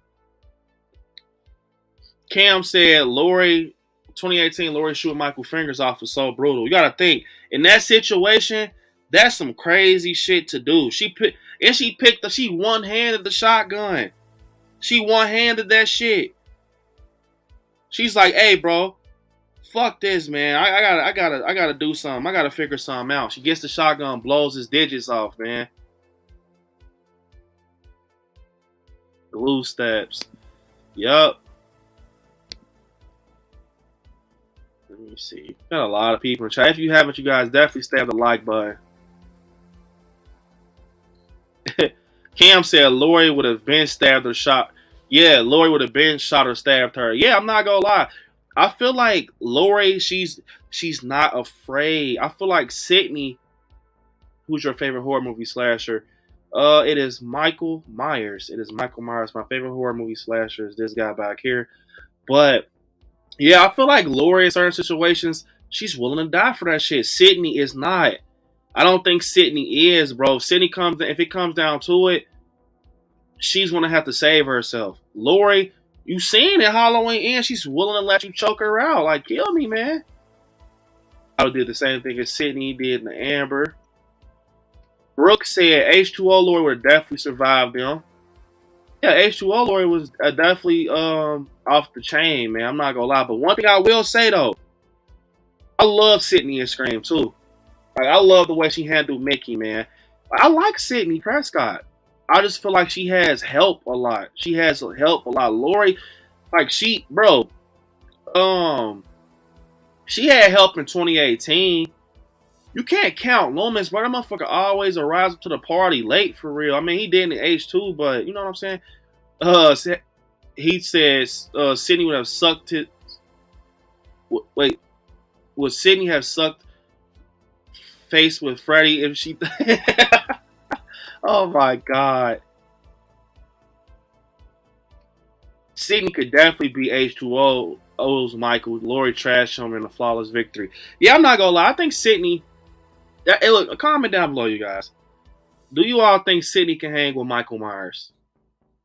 Like, do you think that Sydney can hang with him? Lily says the Scream movies progressed. Sydney did get more tactical. Yup, that's something else that is very true. Lily from TikTok said, as you know, Scream kind of elevated through the films and pushed forward. I definitely agree. Sydney did get tactical. It's almost like she started, it was like, okay, in the first Scream in '96, she didn't. Yes, and I agree, Caleb. First Scream is so good, but she was like, she didn't know anything. Sydney didn't know. Oh, I'm about to be attacked by these two guys, Matthew and Skeet. You know, Stu and fucking Billy Loomis. But as the films kind of pushed forward, she started preparing for Ghostface. She started knowing what these Ghostface do. Like, okay, sometimes they use guns. Sometimes they have these buck knives. And sometimes it's two of them. Sometimes, you know, well, not after the first one. I'm talking about through the film. So you guys won't, like, Brad, what the hell after the first one, you know? But, like, you know what I'm saying? After the first one, she knew what she was getting herself into.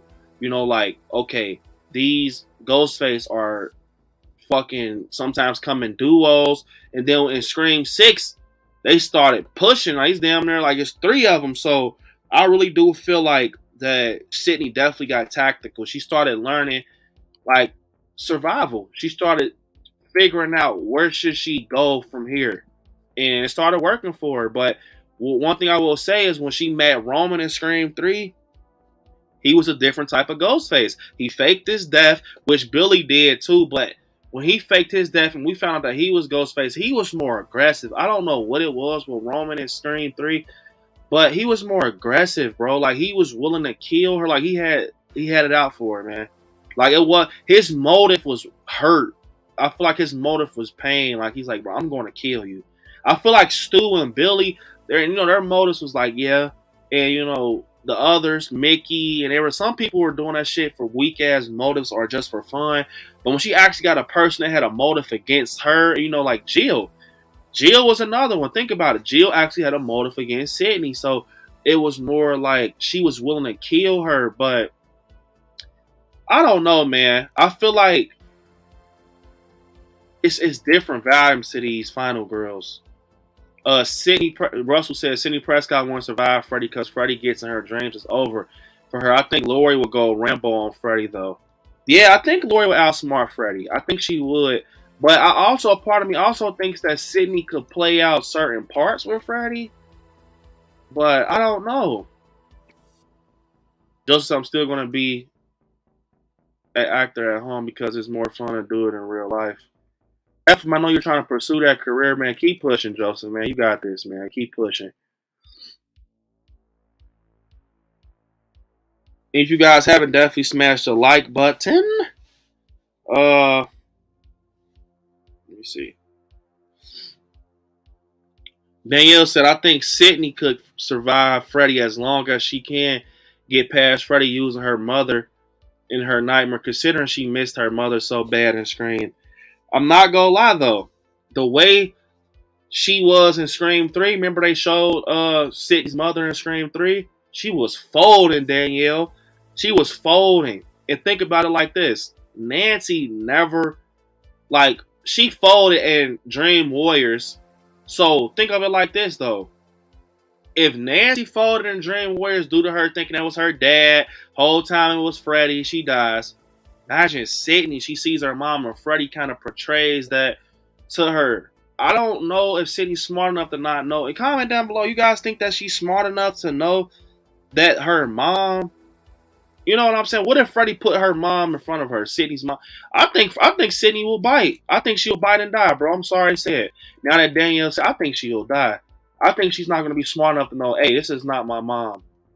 I don't even know if Lori will be smart enough. I mean, she doesn't have, you know what I'm saying? But, like, say if, okay, Freddie Krueger used Karen against Lori, you think that she would have bid again? Like, some shit like that. Million said Lori did way more than cut his neck and end. She, in 6 shots is hardly incredible. 50 Cent was shot. He used 50 Cent, man. This man Million is funny. He put 50 against Michael. Him, yes, very aware Lori was waiting for Corey to show up. Yeah, she's very aware. Like, she's aware.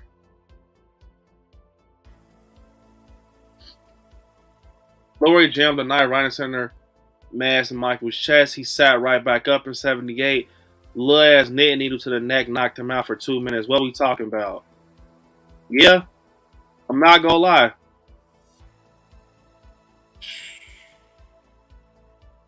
Yeah. Lori, hey, well, how Million has put it, that kind of shows you, bro. That's why she's the final. She's going up against a fucking animal, bro. Michael is different from Freddy and Ghostface. And I know y'all are going to say, hey, so this is a final girl stream, so we're not talking about the villains. But the villains in a situation is what makes these final girls, if that makes sense. Because they are in a situations with these villains. So with Michael being so beast mode as he is, bro, I'm not gonna lie, man. Some of those Ghostface are weak, bro. Some of them Ghostface are weak, but we're about to talk about performance. Brooke said Lori went up the stairs for Michael too, which is true. She's trying to get up through from him. Trying to make sure I'm getting some people in the chat, man. A Day of Blood. Welcome to the stream, man. Saying Sydney in Scream 4 and 5 was definitely a demon. She can probably take on Mike. Wow. So you think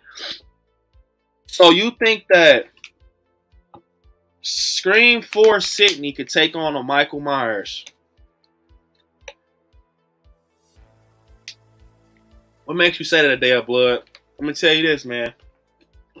If Michael puts one of those lamps in Sydney's stomach, like Jill did, it's over for Sydney, bro. I don't see her getting through that. Man. Man, we're all so stuck on their survival. That's crazy. That's how you know these are great. Look, just give a moment while we're all deep into this, a moment to these final girls, because Lord Jesus, like when you sit here and think about that, we just been talking about nothing but survival for these three. That shows that they're great at what they do, man. Like just as their characters, bro, how they got through the situations with certain things, bro. Sydney, Nancy, and Lori, just as a group of final girls, bro, they all three do great things, but it has to come down to one. who we feel like overall is, the final girl. Jason said, I have to agree about Lori. I do have a deep appreciation and respect for Lori. Yeah, I agree. You gotta respect Lori Strode, man. She's been doing this shit since '78. And think about this. One thing I want to say to you guys. Now, I know this is all about writing. So for the sticklers that's watching the stream right now, don't call me out on this bullshit because I'm just talking.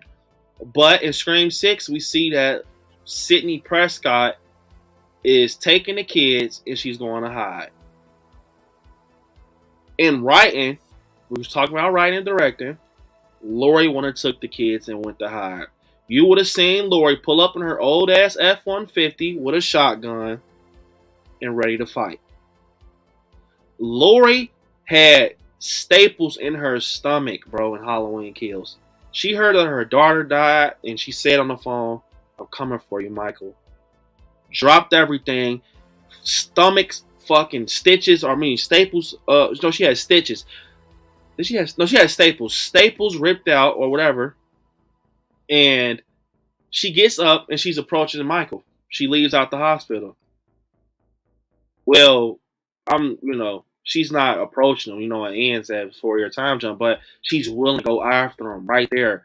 Bro, look, Sidney was laid up in the bed when Jill came.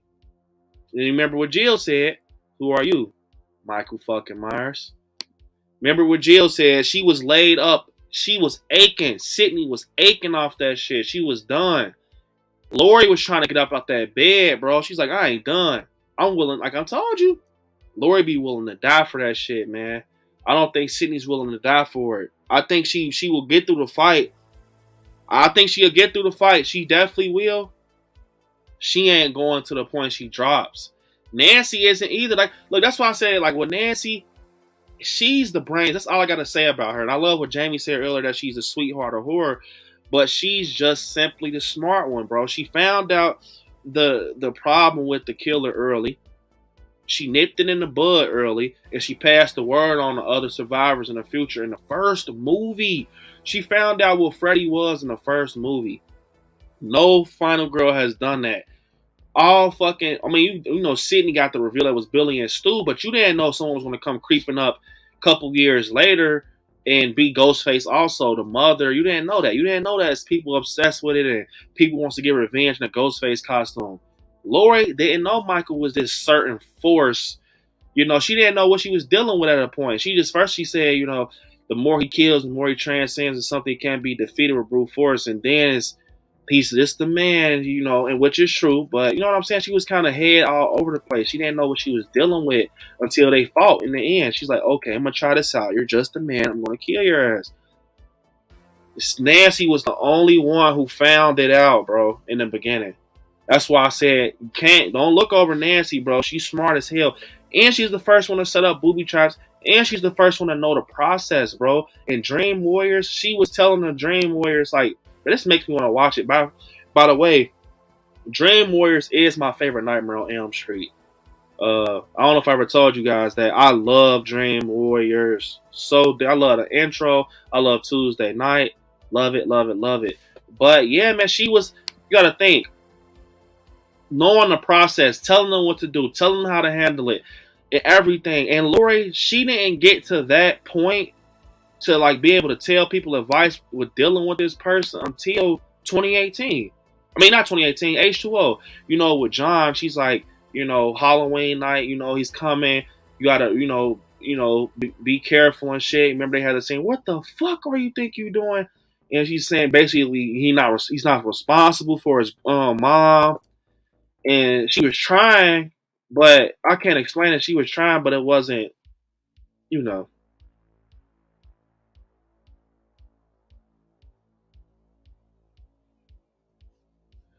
Brooke, I love what Brooke said right here, too. Brooke said Lori threw that knife down way too much in the OG. That is true. You got to think, though. All right, so I'm going to be fair. Like I said, I'm being fair. I think Sidney would have kept the knife. I'm going to say it. I think Sidney Prescott would have kept the knife in 78. And because what Brooke said is true, she was throwing it down. And the reason I'm going to say this and agree with Brooke 110% is because Sydney is the same female when Skeet is on the ground, she shoots him in the head. She's the same one in other Scream movies, you got to shoot him in the head. They always come back. She always, you know what I'm saying? So with her having that mindset to not let your guard down, that is telling me that she want to never drop the knife. Lori, on the other end, she dropped the knife. And when I tell you, look, that's going to explain every single thing I just told you guys. Sydney reacts. She bases her final move off of energy, bro. So if she's in the 78 house with Michael Myers, and we see that she never puts her weapon down until she knows that person is dead, she's never going to put it down. So she's going to be, protected at all times until she finds out that Michael Myers is dead. So that is a perfect point that Brooke pointed out. But then Lori actually finds out what she's kind of not dealing with, but she knows he's not fucking like regular, because when Loomis shoots him off the balcony, she's like, was it the boogeyman? And he's not there, he's gone. And then the following night, fucking, he's back. So it's like, now she's starting to get the picture like, bro, this motherfucker can't be human right here. You know what I'm saying? So, let me see.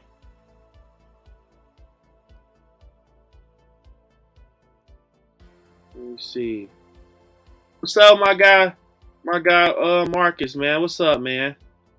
Let me see. My guy Marcus said, I like Scary. What's up, bro? Great topic for the stream, man. So close between Lori and Sid for the top spot for me, even though Nancy doesn't get enough love. See what I'm saying? Everybody's saying that, bro. And that's sad because I love Nancy, bro. I love Heather Langenkamp. I feel like I said, people don't give her credit because humans don't use their brain in tight situations. I'm gonna just be honest. And that's why we can't relate to Nancy. Nancy actually sits there and just thinks about this shit. Like, okay, what am I dealing with? Why is he coming for me? What, you know what I'm saying? Bro, I'm gonna tell you the truth. Laurie Strode, she's not thinking about shit. Only thing she's thinking about, let me get in this damn closet. He's coming for me. That's all I know. He's coming for me. But meanwhile, Nancy's thinking like, what is he? In the first film, think about that. In the first film, she's thinking that. That tells me a lot about Nancy. She's like, okay, Fred Krueger. Who is Fred Krueger? What's his hit? You know what I'm saying? And I don't think, like, you know what I'm saying? Lori, they weren't thinking about that. Sydney they wasn't thinking about that, bro. Sydney was, bro, she was so damn like I don't know what's going on. She didn't even know that Billy the whole time was the killer.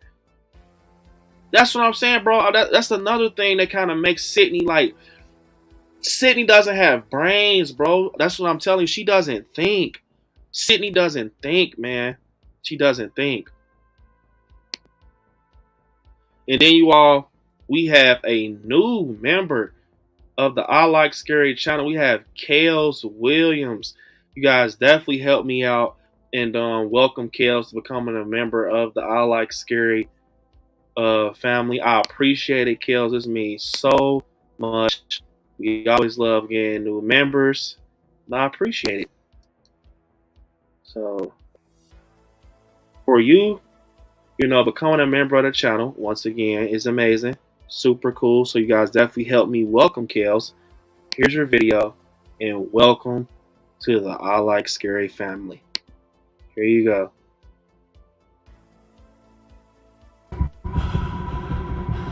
Michael.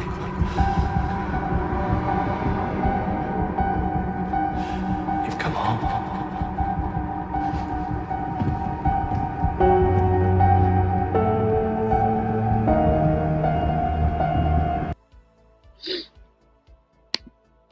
So that's for you, Kales, man. We appreciate you. We appreciate you. And for anyone who hasn't did these things, so I see a lot of new people in here, subscribe. Definitely subscribe because it definitely helps.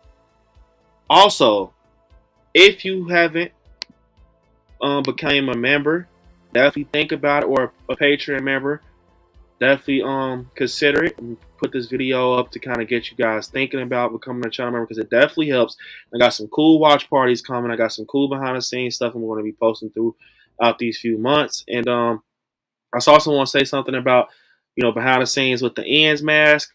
Hey man, the channel members can possibly begin at one of those videos. I think it'll be a cool perk to have. You guys see the behind the scenes of me doing projects and stuff like that. So I'm going to pull this video up.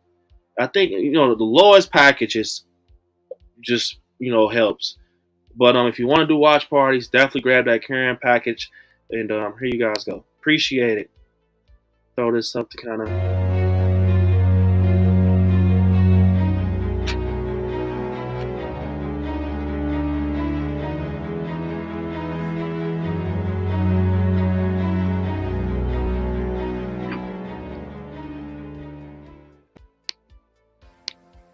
Once again, thanks, Kills. I appreciate it. And you guys definitely hit that notification bell, because I see a lot of people. Look, that's one thing I want to say. I see a lot of people like, man, I missed your video. I missed the premiere. If you hit that notification bell right there in the corner, you will be notified every time I go live, every time I post a short, every time I post a post, every time I post a video. So if you are diehard, I like scary like that, you want to be notified every time I post something, definitely hit that noti bell, guys.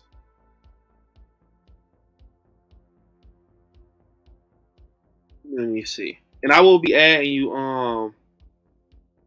let me see. I will be adding you, Kales, to the beginning of the video when I get a chance. So don't worry, don't worry. I'm super busy. Let me see.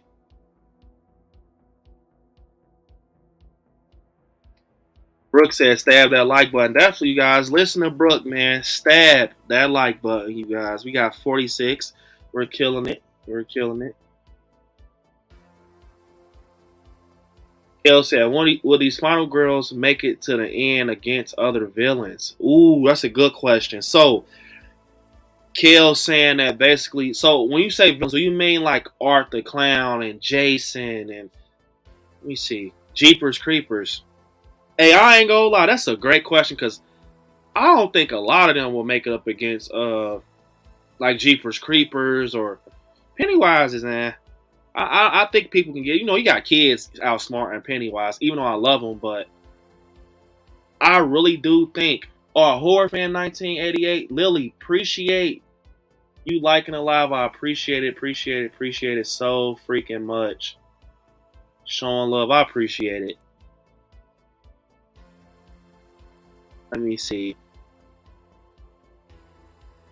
Ami says, if Aaron from Your Next had a franchise, you would have a harder fight. Yeah, Aaron from Your Next was a great final girl too.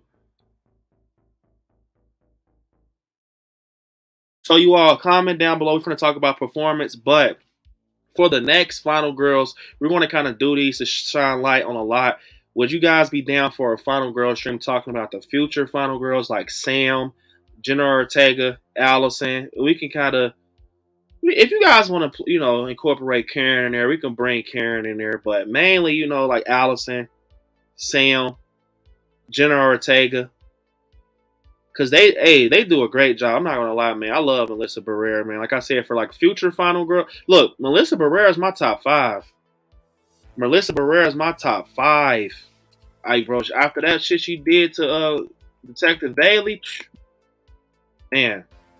Brooke said, love Dream Warriors too. But yeah, I gotta love Dream Warriors. I think Dream Warriors is, well, that's perfect. That's just damn near perfect in my opinion. Donnie said, but Nancy's in a position that the other two aren't in. It's a supernatural killer that she can explain the rules about. The best Laureate or Sydney can say is lock the door and stay with the brick. Yeah, that's true. That is very true, Donnie. But think about it like this: you can explain Michael. Think about this. What I mean by explaining is that, Kat said Jenna pretty much has the game on lock right now. Yeah, I love Jenna Ortega right now. Like, as an actress and overall, Jenna Ortega, you talking about popularity and just acting roles, no one's fucking with Jenna Ortega right now. I'm sorry to say it. Female wise, no one's touching Janara Ortega. She absolutely has this shit on smash. She Pennywise, I mean not Pennywise. What the hell am I talking about? Casted for Beetlejuice too. Casted for Scream. Casted for Wednesday. Wasn't you. Wasn't X. She's big as hell, bro. Like, she's big. So, I agree, Kat. I agree. She's killing it right now. But, alright. So, back to what Donnie said. Look, you're right. You're explaining like some type of supernatural being or, killer. But you can explain something about Mike. You could say this. Hey, person number one, I actually experienced him being shot 6 times. This motherfucker got up within 5 minutes. Just know, don't use a gun on him because he's going to get the fuck back up. And he's going to come the same night. Also, you can say this. I stabbed this mofo in the eye. Poked him right in his motherfucking eye. And guess what? He still walked in a straight line. He walked up and down the stairs. He was fucking... he got up. I mean, he didn't walk up and down the stairs. When she poked him in the eye, they were fighting upstairs. He gets shot off the balcony. But you got to think, that's in the same night. It's Halloween, too. This motherfucker walked in a straight line on the street without getting hit by a car. It was Ben Tramer, but he's walking in the hall in the hospital like he didn't get poked in his whole ass eye. Bro, if I get poked in the eye with a hanger, bro, my whole life stops. I'm going to tell you that right now. Michael Myers or no Michael Myers, you poke me in the eye with a hanger and I can't see shit, I'm not walking nowhere. So that's something you should tell him. Also, you should tell him this, that I stabbed him in the torso. Also, after he got shot 6 times, so he's fucked up, but he's walking like he's not fucked up.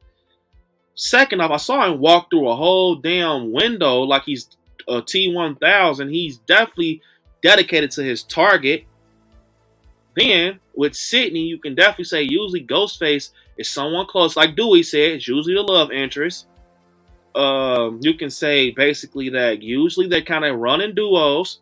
It might be someone close to you. They carry pistols. They got buck 120s. And look out for that bulletproof vest because if you try to fuck them up, they might be well protected, buddy.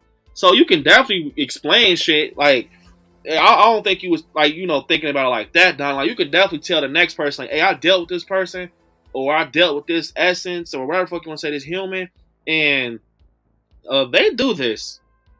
They do this, you know what I'm saying? So, Omni saying, also, when thinking about Lori, I guess, only 2018 Lori counts because the other timelines doesn't exist, which is very true. So, you got to think, that 2018 Lori is actually the same Lori from 78. And only thing is, H2O is not, but it's like, man, I don't know, man.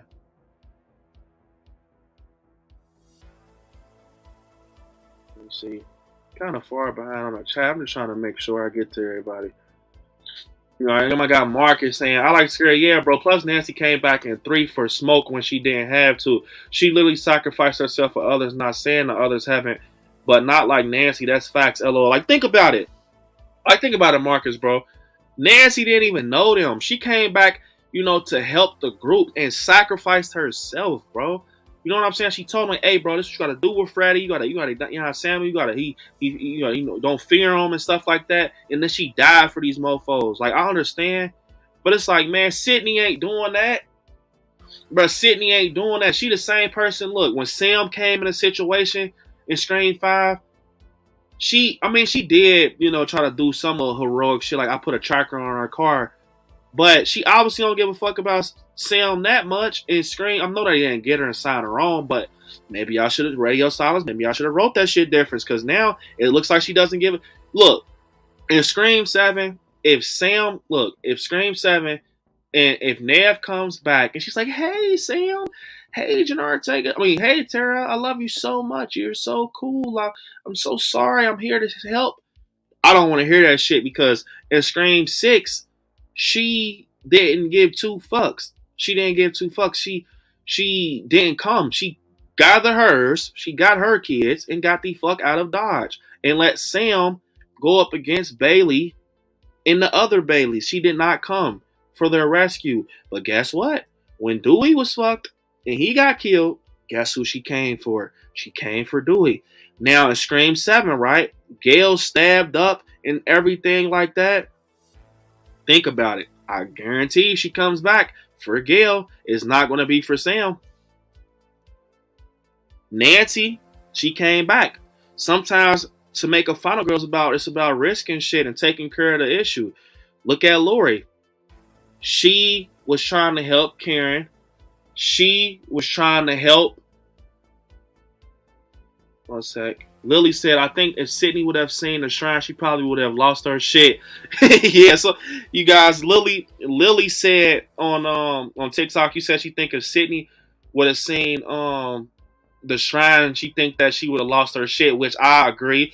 Because think about it, Sydney probably was like, damn, I never seen no one like this before. They collected all the shit. They got my face on paper. Yeah, they're definitely gonna kill my ass. I agree. So I think this is, they're obviously obsessed with it. So, I said, I love this scene. Nice Easter egg. Little John killed by Mike Myers and Mike Myers. Yup. Gail said, you're welcome. Glad to be a part. Definitely appreciate it. Definitely appreciate it. Steve said, hey, Brandon, have you seen the Slash House Studios Michael bus on Etsy? Currently sold out, but has pics in the reviews. Awesome. I actually did see it. Someone actually showed it to me. Man, that shit looks nice. Throw an ends mask on top of that. Psh, buddy. Super crazy.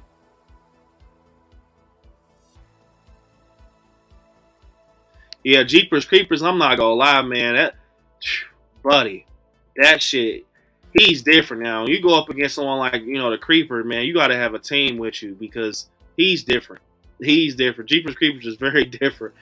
Danielle said Lori, Sydney, and Nancy would have worked together to get past Art the Clown, which is true. They would have definitely got together.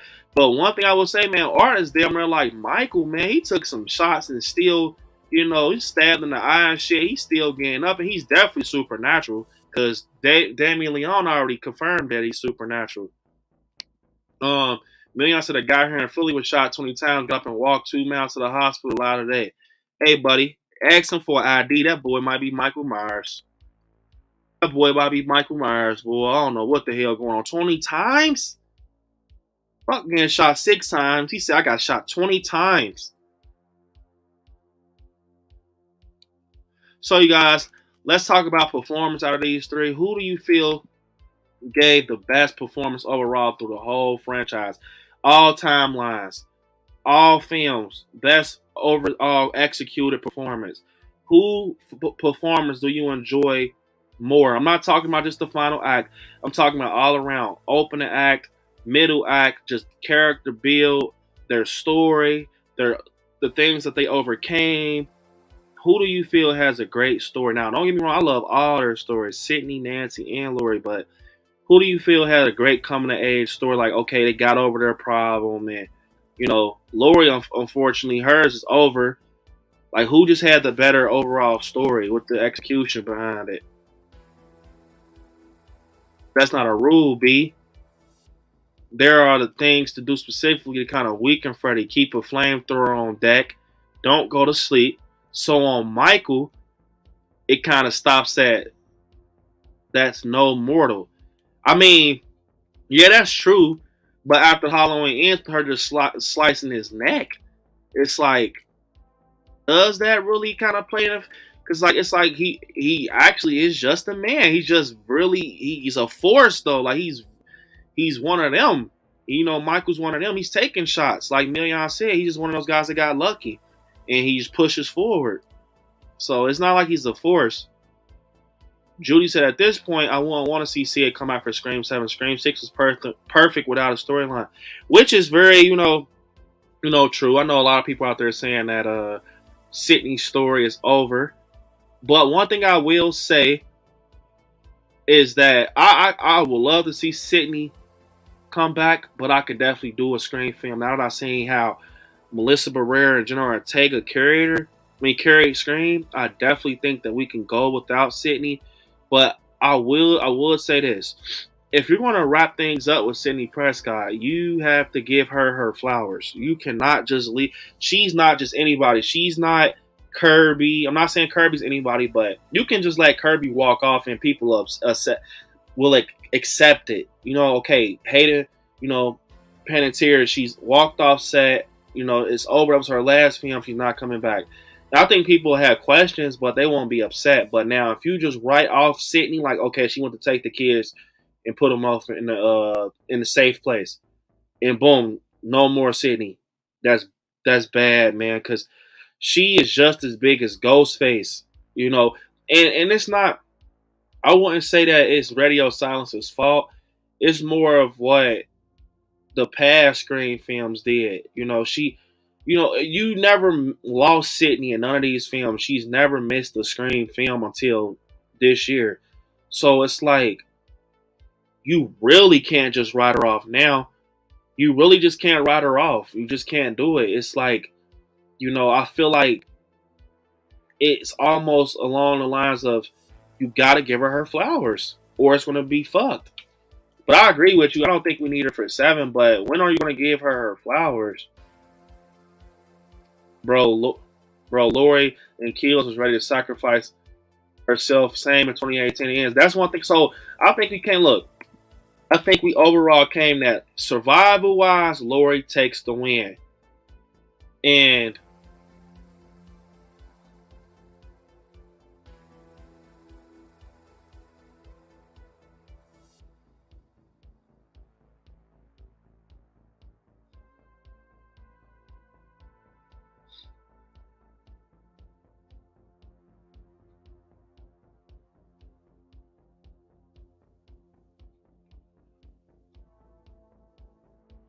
yeah, survival wise, Lori takes the win. I'm gonna say that. I'm gonna have content. Do you guys agree? I mean, you guys might not agree, but I'm gonna say on my end, because we was talking about survival damn near the whole stream. That's how deep that shit got. So climb out the rabbit hole for a minute. But survival, I'm gonna say Lori got it in the bag. Now we're talking about performance. Now this one is gonna be crazy because performance is definitely going to be hard with these three because they all give great performances, but somebody got to walk away, right? Adam said Sydney would have grabbed some kerosene in a match and lit that shrine up. Adam said she would have burned that shit to the ground. Jeepers Creepers 2 is the best. I agree. Let me see.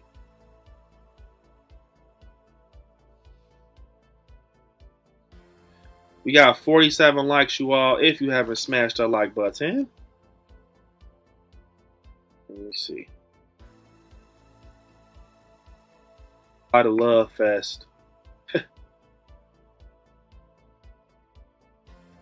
Loomis would have had a heart attack on spot. I shot him 20 times. 20 damn times? Yeah, I'm not going to lie. I ain't gonna lie. 20 times, I'm putting the gun down. So, Michael Myers obviously is in Philly. Adam said JLC is a top performer as Lori for sure. All right, talking about performance, guys.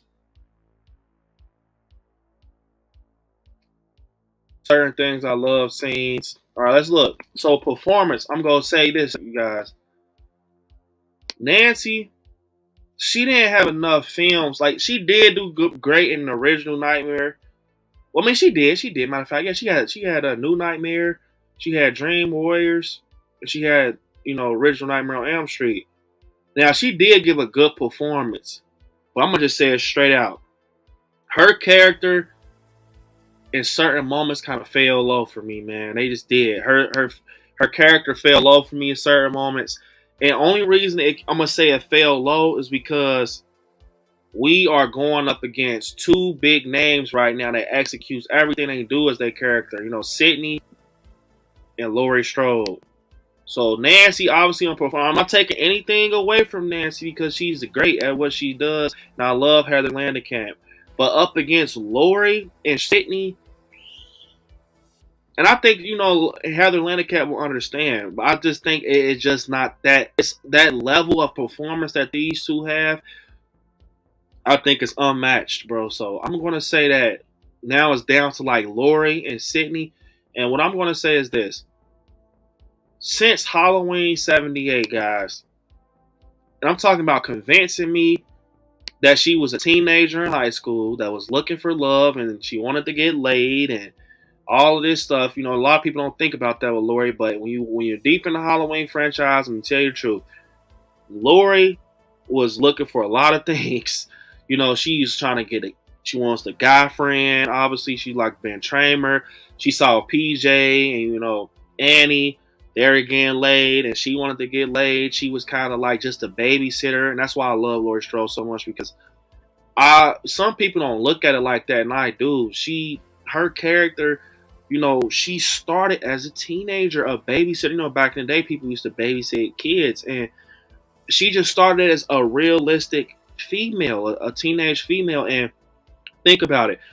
When she leaves that house, she's so innocent. She's like, you know, he's like, drop the keys off at the Myers house. She's just walking. She's singing to herself. She's babysitting. She's walking with Tommy Doyle. It's like, damn, she really did not know this was about to, her life was on the 360 on Halloween night.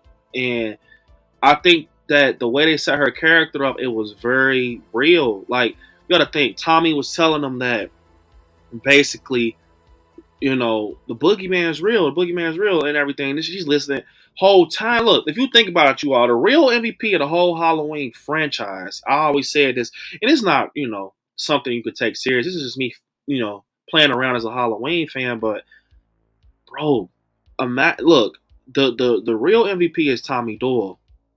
And the reason I say that is because he was telling them the whole time since '78, you know, the boogeyman's outside. The boogeyman's outside. And he's like, you know, they're saying, don't go over there. You know, that's the boogeyman's house. Like, he was telling them the whole time. And Lori and them was like, remember he said that when they were on the couch with Lori and Tommy. And he's saying, she's like, okay, boogeyman only comes out on Halloween night, right? And he's like, you know, trying to tell her, like, this motherfucker's real. He's outside. Like, you know, and he's a little kid. So I just love the way how Lori was so, you know, she's nonchalant. She doesn't want to believe in it. She doesn't care about what Tommy's talking about. And it comes to reality where she has to face her boogeyman, which is Michael Myers. And that's what I think Joy said, that she really put on her survival hat and she got through that shit. Like, she used the hanger. One thing what Brooke said is true. She put the knife down too many damn times, which was probably her just being, you know, a newbie. But I will say that Laurie's story is executed to the max. And what I say about, when I mean Laurie's story, I mean the whole Laurie Strode. I'm not saying you can't. No Michael Myers. I know Ian's Corey Cunningham. No, I'm not saying that. Block that out. That's its own thing. I am talking about Laurie Strode herself. Her whole story is perfect. And that includes her performance through all these films. Only film I feel like kind of lacked her performance was Resurrection, when she putting the pills and shit in the stuffed animal and all of this shit. Yeah, that was how, but that was kind of high. But when you see Laurie Strode elevate from '78, a little innocent high school girl that had a crush on Ben Tramer, and elevates to becoming a final girl, which is pushing through a force. He's not, you know, as a '78, I'm going to say this. Michael was a fucking force, bro. Because, you know, from the moment he killed Lester, that dog, I'm not fucking killing a K9, bro. I'm running from that dog. Michael killed a K9, bro. And I know that's not even the worst he did, but he got poked in the eye, he got shot 6 times, stabbed in the torso, all this crazy shit. Got back up, boom. In my mind, you know, yeah, Halloween ends kind of confirming he's human or whatever, but, bro, he was a force in '78.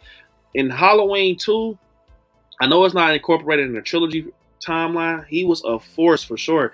You know, there were siblings in there.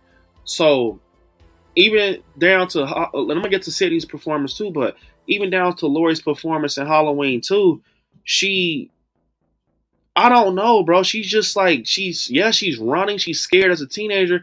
You got to think, that is the aftermath of the shit she's went through in '78. You got to think, this is the same girl that just witnessed the guy get shot 6 times off of a balcony and gets the fuck up. I'm going to be scared because at this point, now this is where the Nancy stuff comes into play. Nancy figured out what she was dealing with early. Laurie didn't. She just had an idea of what the fuck was going on. She's like, okay, he got shot 6 times, right? He's not on the ground anymore. He got up. Something weird is going on. He's not, you know what I'm saying? So, of course, I'm going to run. You got to think, if I'm getting into it with somebody or something, and it's like someone breaks in my house and I shoot them 6 times and I go turn off. Look, think of it like this. Someone breaks in my house, right? I shoot them 6 times protecting myself. And I go to turn the light on and look at the person I just shot and they're not there.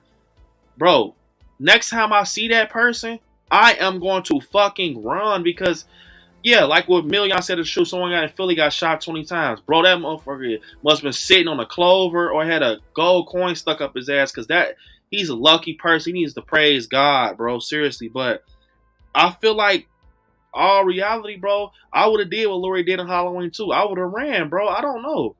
But kind of cut forward to H2O. Excellent performance.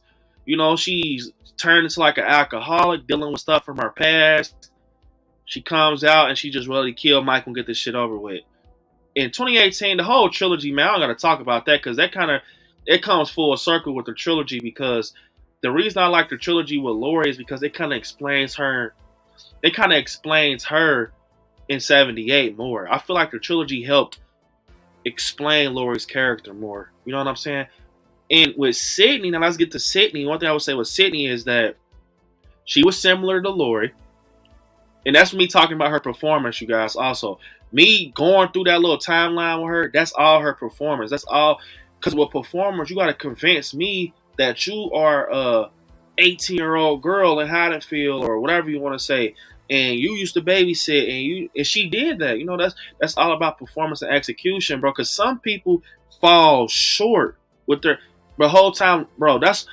Look, Laurie Strode does so good at her fucking role. I call this woman right here Laurie Strode. Her real name is Jamie Lee Curtis.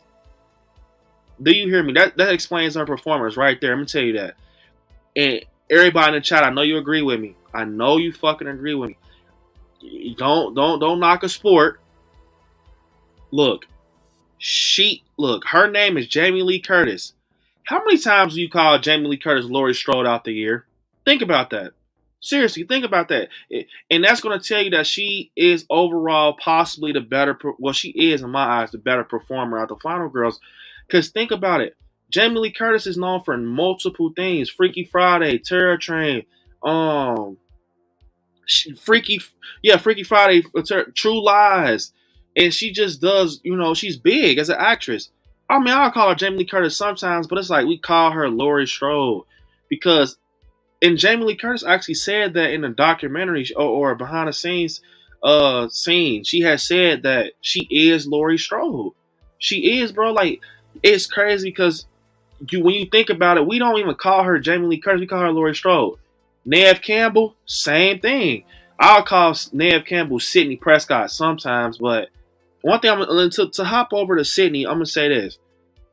She's like the same situation as Lori. She's like the same thing. You know, she starts off, you know, she's in school, she's in high school or whatever, and she comes across Billy, thinks that's her love life, you know, that's her lover, and she thinks she has a guy, cool guy. Comes to find out, whole time, that it's a motive behind it. He's Ghostface, and he's wanting to kill her. Sydney Prescott had me convinced that she was a high schooler that was dumb over a guy, and still dumb enough after he was giving her. I don't care what you guys say. Billy Loomis was one of the most obvious killers, bro. He wasn't the most, but he was one of the most obvious killers in Scream. Like that creepy vibe he had to him and all that crazy shit he had. You know, even after she got him like going down to the station, he was still like creepy. But it was, you know what I'm saying? Like, it was just like one of those reveals, like, bro, I knew it was like they were going back and forth, like, oh, he's the killer. No, he's not the killer. Like, you know what I'm saying? But one thing I will say is that what Lily said on TikTok, Sydney has, you know, elevated to being tactical and knowing how to protect herself. So that definitely incorporates in performance and stuff like that. But one thing I will say is that sometimes with Sydney's character, it's not a lot of story. And you guys, comment down below if you think I'm wrong. Comment down below if you think I'm wrong. It wasn't a lot of story with Sydney through the franchise. Like, it was. You know, we got to hear about her mom, you know, with her dad and everything. So that's one thing. We got to kind of get the family shit with her mom, her dad and stuff. But after that, man, it was kind of like, I'm Sidney Prescott. You know who I am. I'm gonna do it. You know what I don't know how to explain it, man. Judy said that Laurie Strode will forever be our queen. For sure, yes. Gotta love her. Kale said Lori, Nancy, and Sid.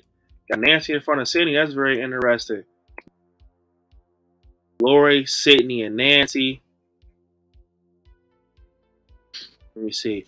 Brooke says Sydney overall for sure. Sydney has the most consistent performance out of them all. So does she has? So look, does she has the most overall performance, like consistent performance, or you know, or is she just in consistent films? You know what I'm saying? But I do look. Only thing that makes her a little more consistent than Lori, Brooke, and you know what I'm about to say, was it was the resurrection performance by Laurie Strode. That's the only thing that makes her more present. If that want to say, if that's what you want to say as a character, Sidney Prescott, she never kind of went. She never derailed. You know what I'm saying? She never went loco or no shit like that. She always stayed Sidney Prescott. Only thing that's kind of weird is that they wrote her off saying that Sidney ran away and took her kids in Scream 6. But Laurie and Halloween 1, 2 in 2018 were my favorites. Yup, gotta love that version of Laurie. I agree, Danielle. Million said they grounded up his body because slicing his neck wasn't convincing enough for the town people. I still don't know how he had strength to choke Laurie. Man, I'm not gonna lie, Million. I don't know either, bro. His fucking hands was like this. Bro, I don't know if y'all ever paid attention to that. I paused it. Bro, Michael Hanks was cut to the wrist. His shit was like an alien, like Roger off American Dad, bro. If he would have survived that, Buddy wouldn't even, bro, I don't know what the hell he would have did. Taped his hand up or something. Brooke said, I thought Scream 5 was a great ending for Sydney. Damn, so Brooke said that she thinks that Scream 5 was a great ending for Sydney. I mean, I feel like if it came down to it, you can definitely rock out with a Scream 5 ending if that's where they want to go. But I feel like, in my heart, Sydney deserves a little better, man. I mean, but that's their fault once again. Because y'all don't have her present in so many movies. Now y'all got us wanting to have her have a fucking a send-off, bro. Like, how you expect us to just let her go? She was in every Scream movie except 6. Little Joy said Laurie has the most emotional, relatable performance. Sid has the most consistent, like Brooke said. Nancy was in the middle. I agree. Brooke is right. That's why I gave it to Brooke. Brooke, you got it. I give it to Brooke every time she points something out. She is consistent off the fact that sometimes Laurie did derail. She derailed from the character of Laurie. And consistency, Sydney has it. I'm not gonna lie, Sydney has it in consistency. She is consistent. She never switches her tone as a character. She always has that final girl mood at the end. She always, shoot him in the head. She's always smart about it. But one thing I will say, her performance is great. But Laurie, something with her emotion and me being able to relate to Laurie in real life. It's like, you know what I'm saying? It's almost like, and like I said, this was a versus, but it wasn't a verse. That's why I didn't put verses in the thumbnail. This was more of us kind of, shining. Like, let me see. Oh, what's up, Emma Robertson? How do you feel about Leprechaun? In my opinion, is very underrated. Leprechaun is actually one of my favorite horror films. Emma Roberts, what's up? But yeah, I'm not gonna lie. That's why I said this wasn't a versus. At the end, we can definitely decide who we think is better. We're about to come up just here in a few minutes, but I feel like this was more of. I feel like as content creators, we don't talk about the final girls, and I think this was so fun. You see, like it was non-stop, just bragging moments on all three of these females, man. Like that's why I think that was cool. Look, the whole stream, we were all just bragging on these females. Just how good they do. Nothing was negative. Something had kind of like lacked in certain areas, but that's what I wanted. I wanted us to kind of, because I feel like, man, bro, we watched it. We don't even shine no light on them for real. So I really appreciate us just diving deeper into the history of these characters and what they did and Like right now, we're sitting on performance with them, and it's so damn hard to say who had better overall performance. Because just when we think Lori has the better performance, we see Sydney coming in with more consistency. You know what I'm saying? And consistency as a character. Well, when you got consistency with your character, it's like that's what's going to make people attracted to that character, like, bro, because they never switch. You know what I'm saying? But with performance, it's like with performance makes you attracted to a character too. So that's kind of hard. Donnie said, "What happened to Ben Tramer as a tragedy, Brent? You should dedicate this stream to Ben Tramer and Ted Hollister." I'm going to dedicate this stream to Ben Tramer and Ted Hollister because they deserve it. They deserve it, man. They did not deserve that shit that happened to them, man. It's dedicated to Ben Tramer and Ted Hollister. Million said, "I like Scary. Some fans forget the core of OG was a final girl's love story gone bad. They brought it back full circle." Yep, I agree with Million. That is true. And people forget that Lori the whole time, bro, she was just a regular high school girl. She had a crush on Ben Tramer, you know, twisting her hair in class, and you know, she just wanted to be like the other female. She wanted to be like PJ. She wanted to be like Annie. She was more of the loner. On Halloween night, you gotta think. Remember, I'm not gonna say it on here, but look what PJ and Annie was doing on Halloween night, and look at what Lori was doing. Lori was carving pumpkins with a fucking apron on, and keep hearing boogeyman left and right all fucking night with kids. So that's why I love Lori Strode. It's like she was whole time she was just like a sweet female. You know, she just, you know, I can't explain it. She just, and Sydney, she was all, you know, Sydney got her lover. Her lover was the killer. It was Billy fucking Loomis.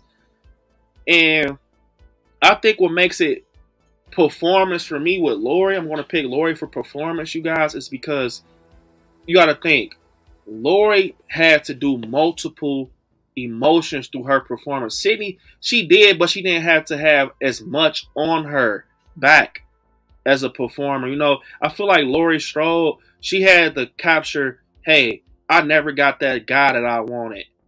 So when Halloween ends, when she sees Hawkins, you peep, she's twisting her hair. She's like, I love your face and shit like that. She doesn't even know how to talk to a guy. You know, because you got to think, this is Lori. That's why I love Lori Strode, because she's never got to live her life, bro. So at Halloween ends, people are like, why the fuck is it focused on Lori? She's baking pies and shit. Because Lori actually finally gets to be Lori. You know what I'm saying? I think since 1978, Lori she was not able to be a teenager. Sydney had the opportunity, but she didn't. Also, Sydney, you know, she's getting fucking cameras thrown in her face. I don't know how many times she punched Gail.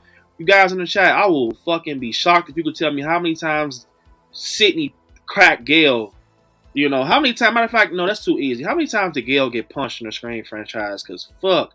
But you know what I'm saying? It's like, Lori still never got her happy ending for real. She just killed Michael. You know, with Hawkins, he talking about, you know, taking her cherry blossoms and shit like that. But I just think it makes you feel for her, man. Like, she just never got her happy ending, bro. Lori, Sydney's not young. I mean, Sydney's not old like Lori. Lori's old as hell, man, at Halloween. It's like now she's just waiting to die for real, bro. Like, you know what I'm saying? That's why I think she's like, Michael, just kill me. Because it's like, bro, my life over, man. But Sydney's old too, though. But she's not Lori old, but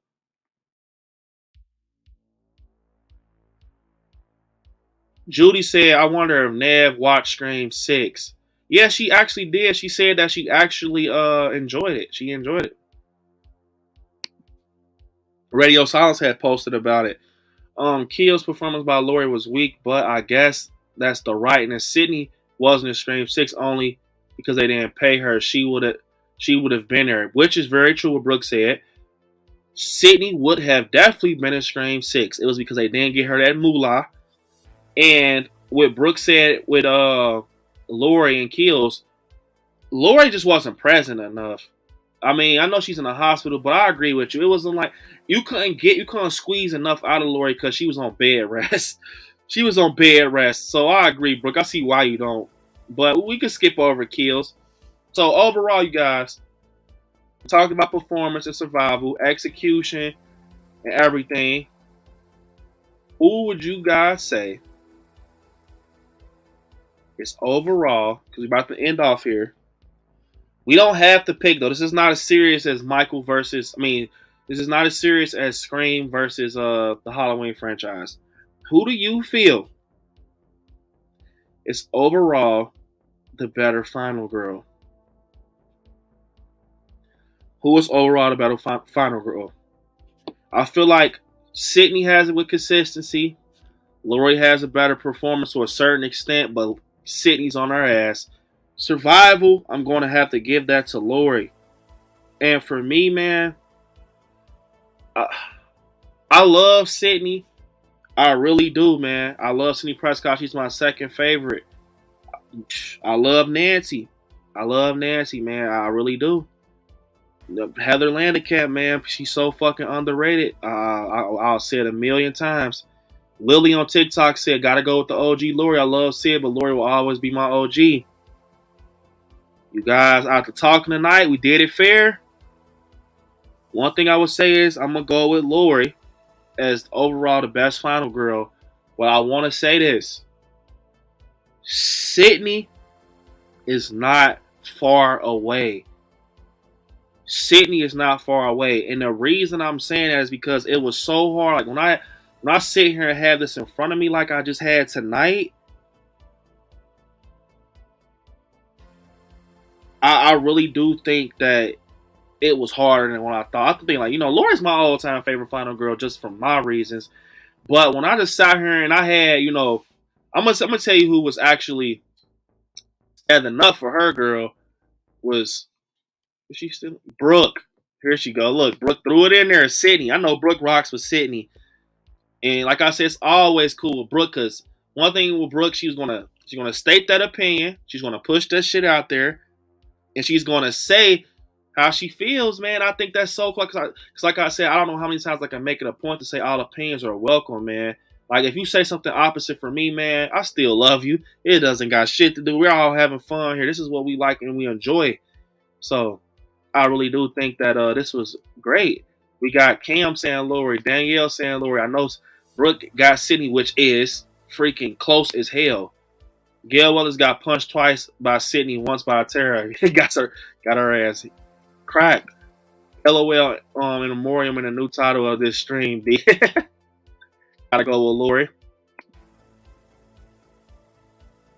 I agree with Million. Overall, Lori Strode. But Nev, it's like this, bro. I swear to God, it's like, because Sydney Prescott, bro, she does some great things. Yes, I met Sydney also, WW_1379. Amazing. Gotta love Nev Campbell. But I agree. It's so close. Like, they're so close. Because Sydney, bro, when she's in that mode, it's over.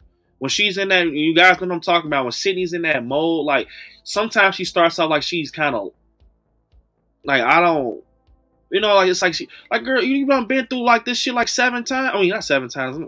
Like, 5 times, bro. 6 times, 5 times, bro. You done been through the, well, what the fuck am I talking about, bro? 5 times. You done been through the shit 5 times, bro. Act like you know, man. Then sometimes it takes for a motherfucker slap her in the head with the back of the knife or something. She's like, oh shit, I am in a situation with Ghostface. Lori, all she gotta hear is where the fuck is he? Michael dies tonight. Boogeyman dies tonight, motherfucker. Nancy, she's Fred Krueger. He's like, I'm Freddy, motherfucker. She's like, Freddy Krueger, Freddy. That's what I'm saying. I'm so serious. Like, I can't even laugh right now. That's how I look at him. I feel like sometimes it takes for Sydney to get boinked in the head. And she's like, oh, shit. I was in a few Ghostface moments in the past. And I have to realize that I am the one he wants. Lori, she hears breathing. She already done got the goddamn gun cocked. Knife on the hip. What's up? One thing I want to say, Lori, you cannot keep jumping in front of moving cars. Like, you see Michael, what I mean, prime example, you can't keep jumping in front of moving cars is because shit like this. Michael damn near killed your ass, bro. When you was laying right there, I don't know how she got out of that. When she's like, do it. And he's like choking her. And you know motherfucker's finna die when you see the flashback. She saw this shit pop up. Dun, dun, and it's just popping up left and right. Just all the memories and shit. She's just like, fuck this. I'm about to check out. Then Allison comes and breaks the arm.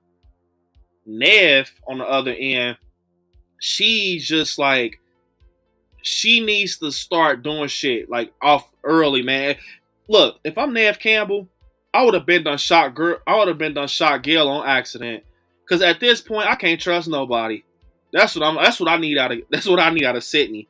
Like, not literally shoot Gail, but I would have been done shot Sam on accident. Like, and you Billy's daughter, boy, I done put a hole in you on accident. I'm so sorry.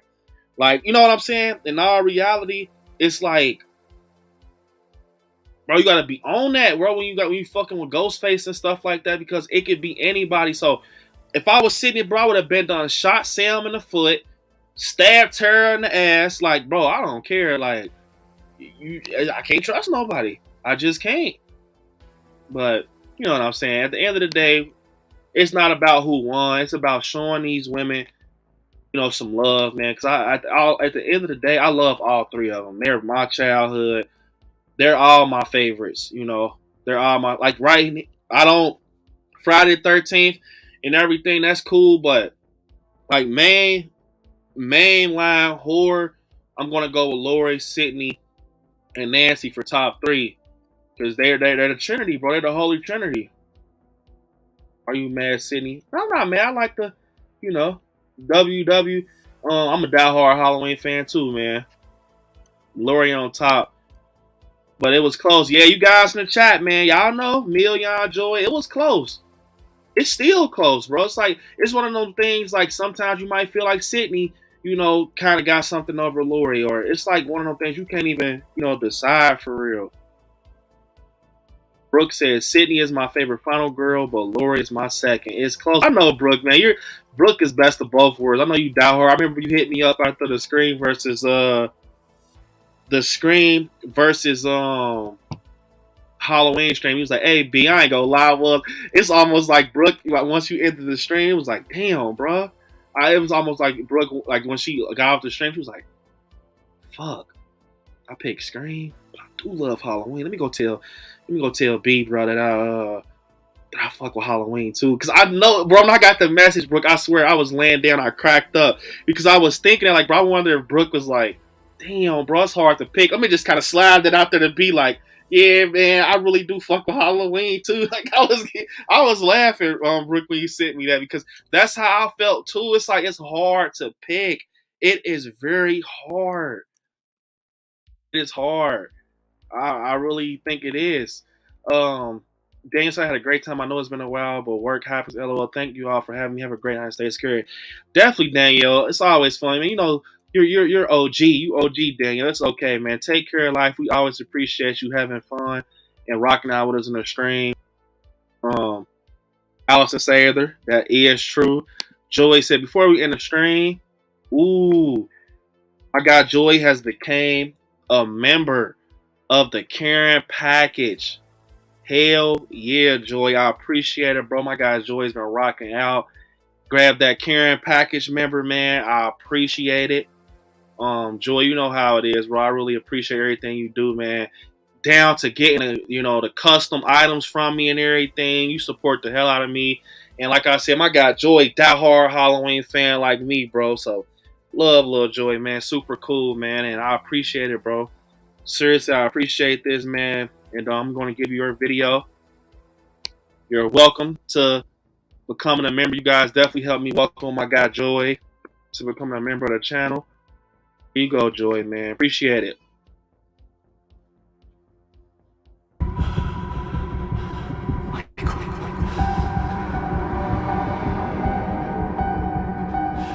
You've come home.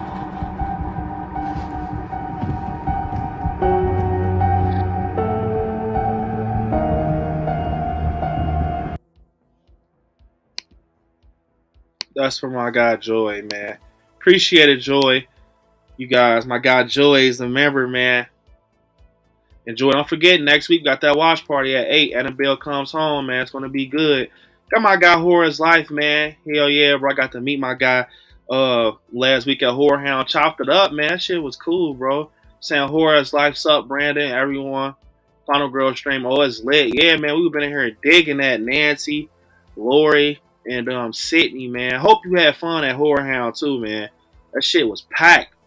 Are you going to the one in Indiana, man? I'm planning on going to the one in Indiana, possibly. Let me see. Had to come back to the member squad, just so you know. It was just a credit card issue. I never meant that. It's okay, bro. It's all right. That's one thing I want you guys to know, man. I understand that life happens, especially with everything going up in price, man. Motherfucker went to buy some pizza rolls at Kroger's, bro.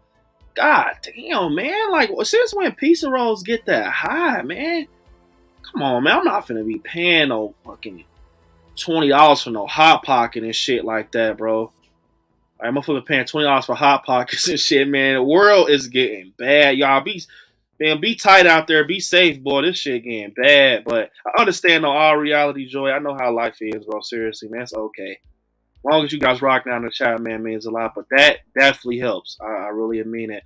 And like Russell said, man, I just want to say the mods are awesome. Everyone is in here. Yeah, I agree. Shout out to everybody in the chat. Shout out to my wonderful, amazing mods. You guys are so freaking amazing. Like I said, I've been loving it. The chat has been nothing but positive. Lily said, I gotta go to India. I have to meet Robert England. Hey, Lily, be careful. Me and Monica met. Me and Monica took the photo op with Robert England, but you know, photo op, you guaranteed to see him. But man, his fucking line to get an autograph, you couldn't pay me to stand in that line again. His line is but bro, it's bad, man. Like, it's worth it because Robert England talks to you like you've known him for 15 years. But yeah, I don't know, man.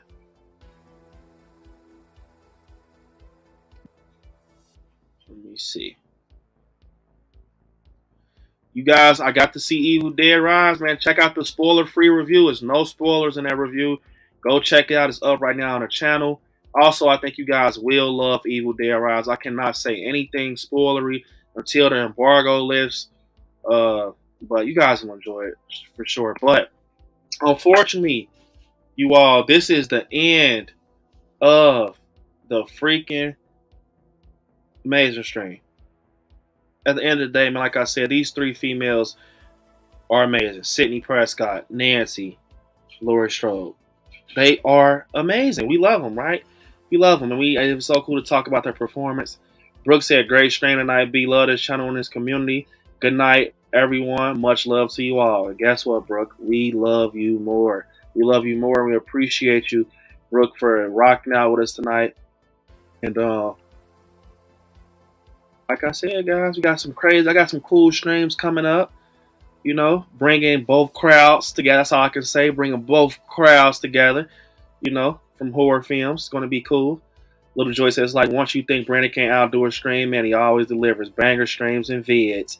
Appreciate it, man. Appreciate it. I always got to be on top of it and think. So we did the Final Girls. We did Scream. Franchise vs. Halloween. What can be next? That's all I can say. Be on the lookout. Be on the lookout. But like I said, you all, give yourself a pat on the back for just... Thanks, I appreciate it, Russell, for just, you know, rocking out tonight. 2 hours and 30 minutes. Had so much fun. This was so fucking fun. I love you guys. Be looking out for some great content. I got some film and location stuff that I'm working on. You guys are going to be hyped. Hyped. Got some horror vlogs. Hyped. Unboxings. Hyped. Horror nights. Check. Horror nights, check. Check, check, check. Oh, it's crazy. This year is crazy. I got so much lined up, you guys. It's going to be fun. So, yeah, you all. Unfortunately, it's the end of the stream. I want you guys to watch some horror movies. Stay scary out there. And let me send you guys out.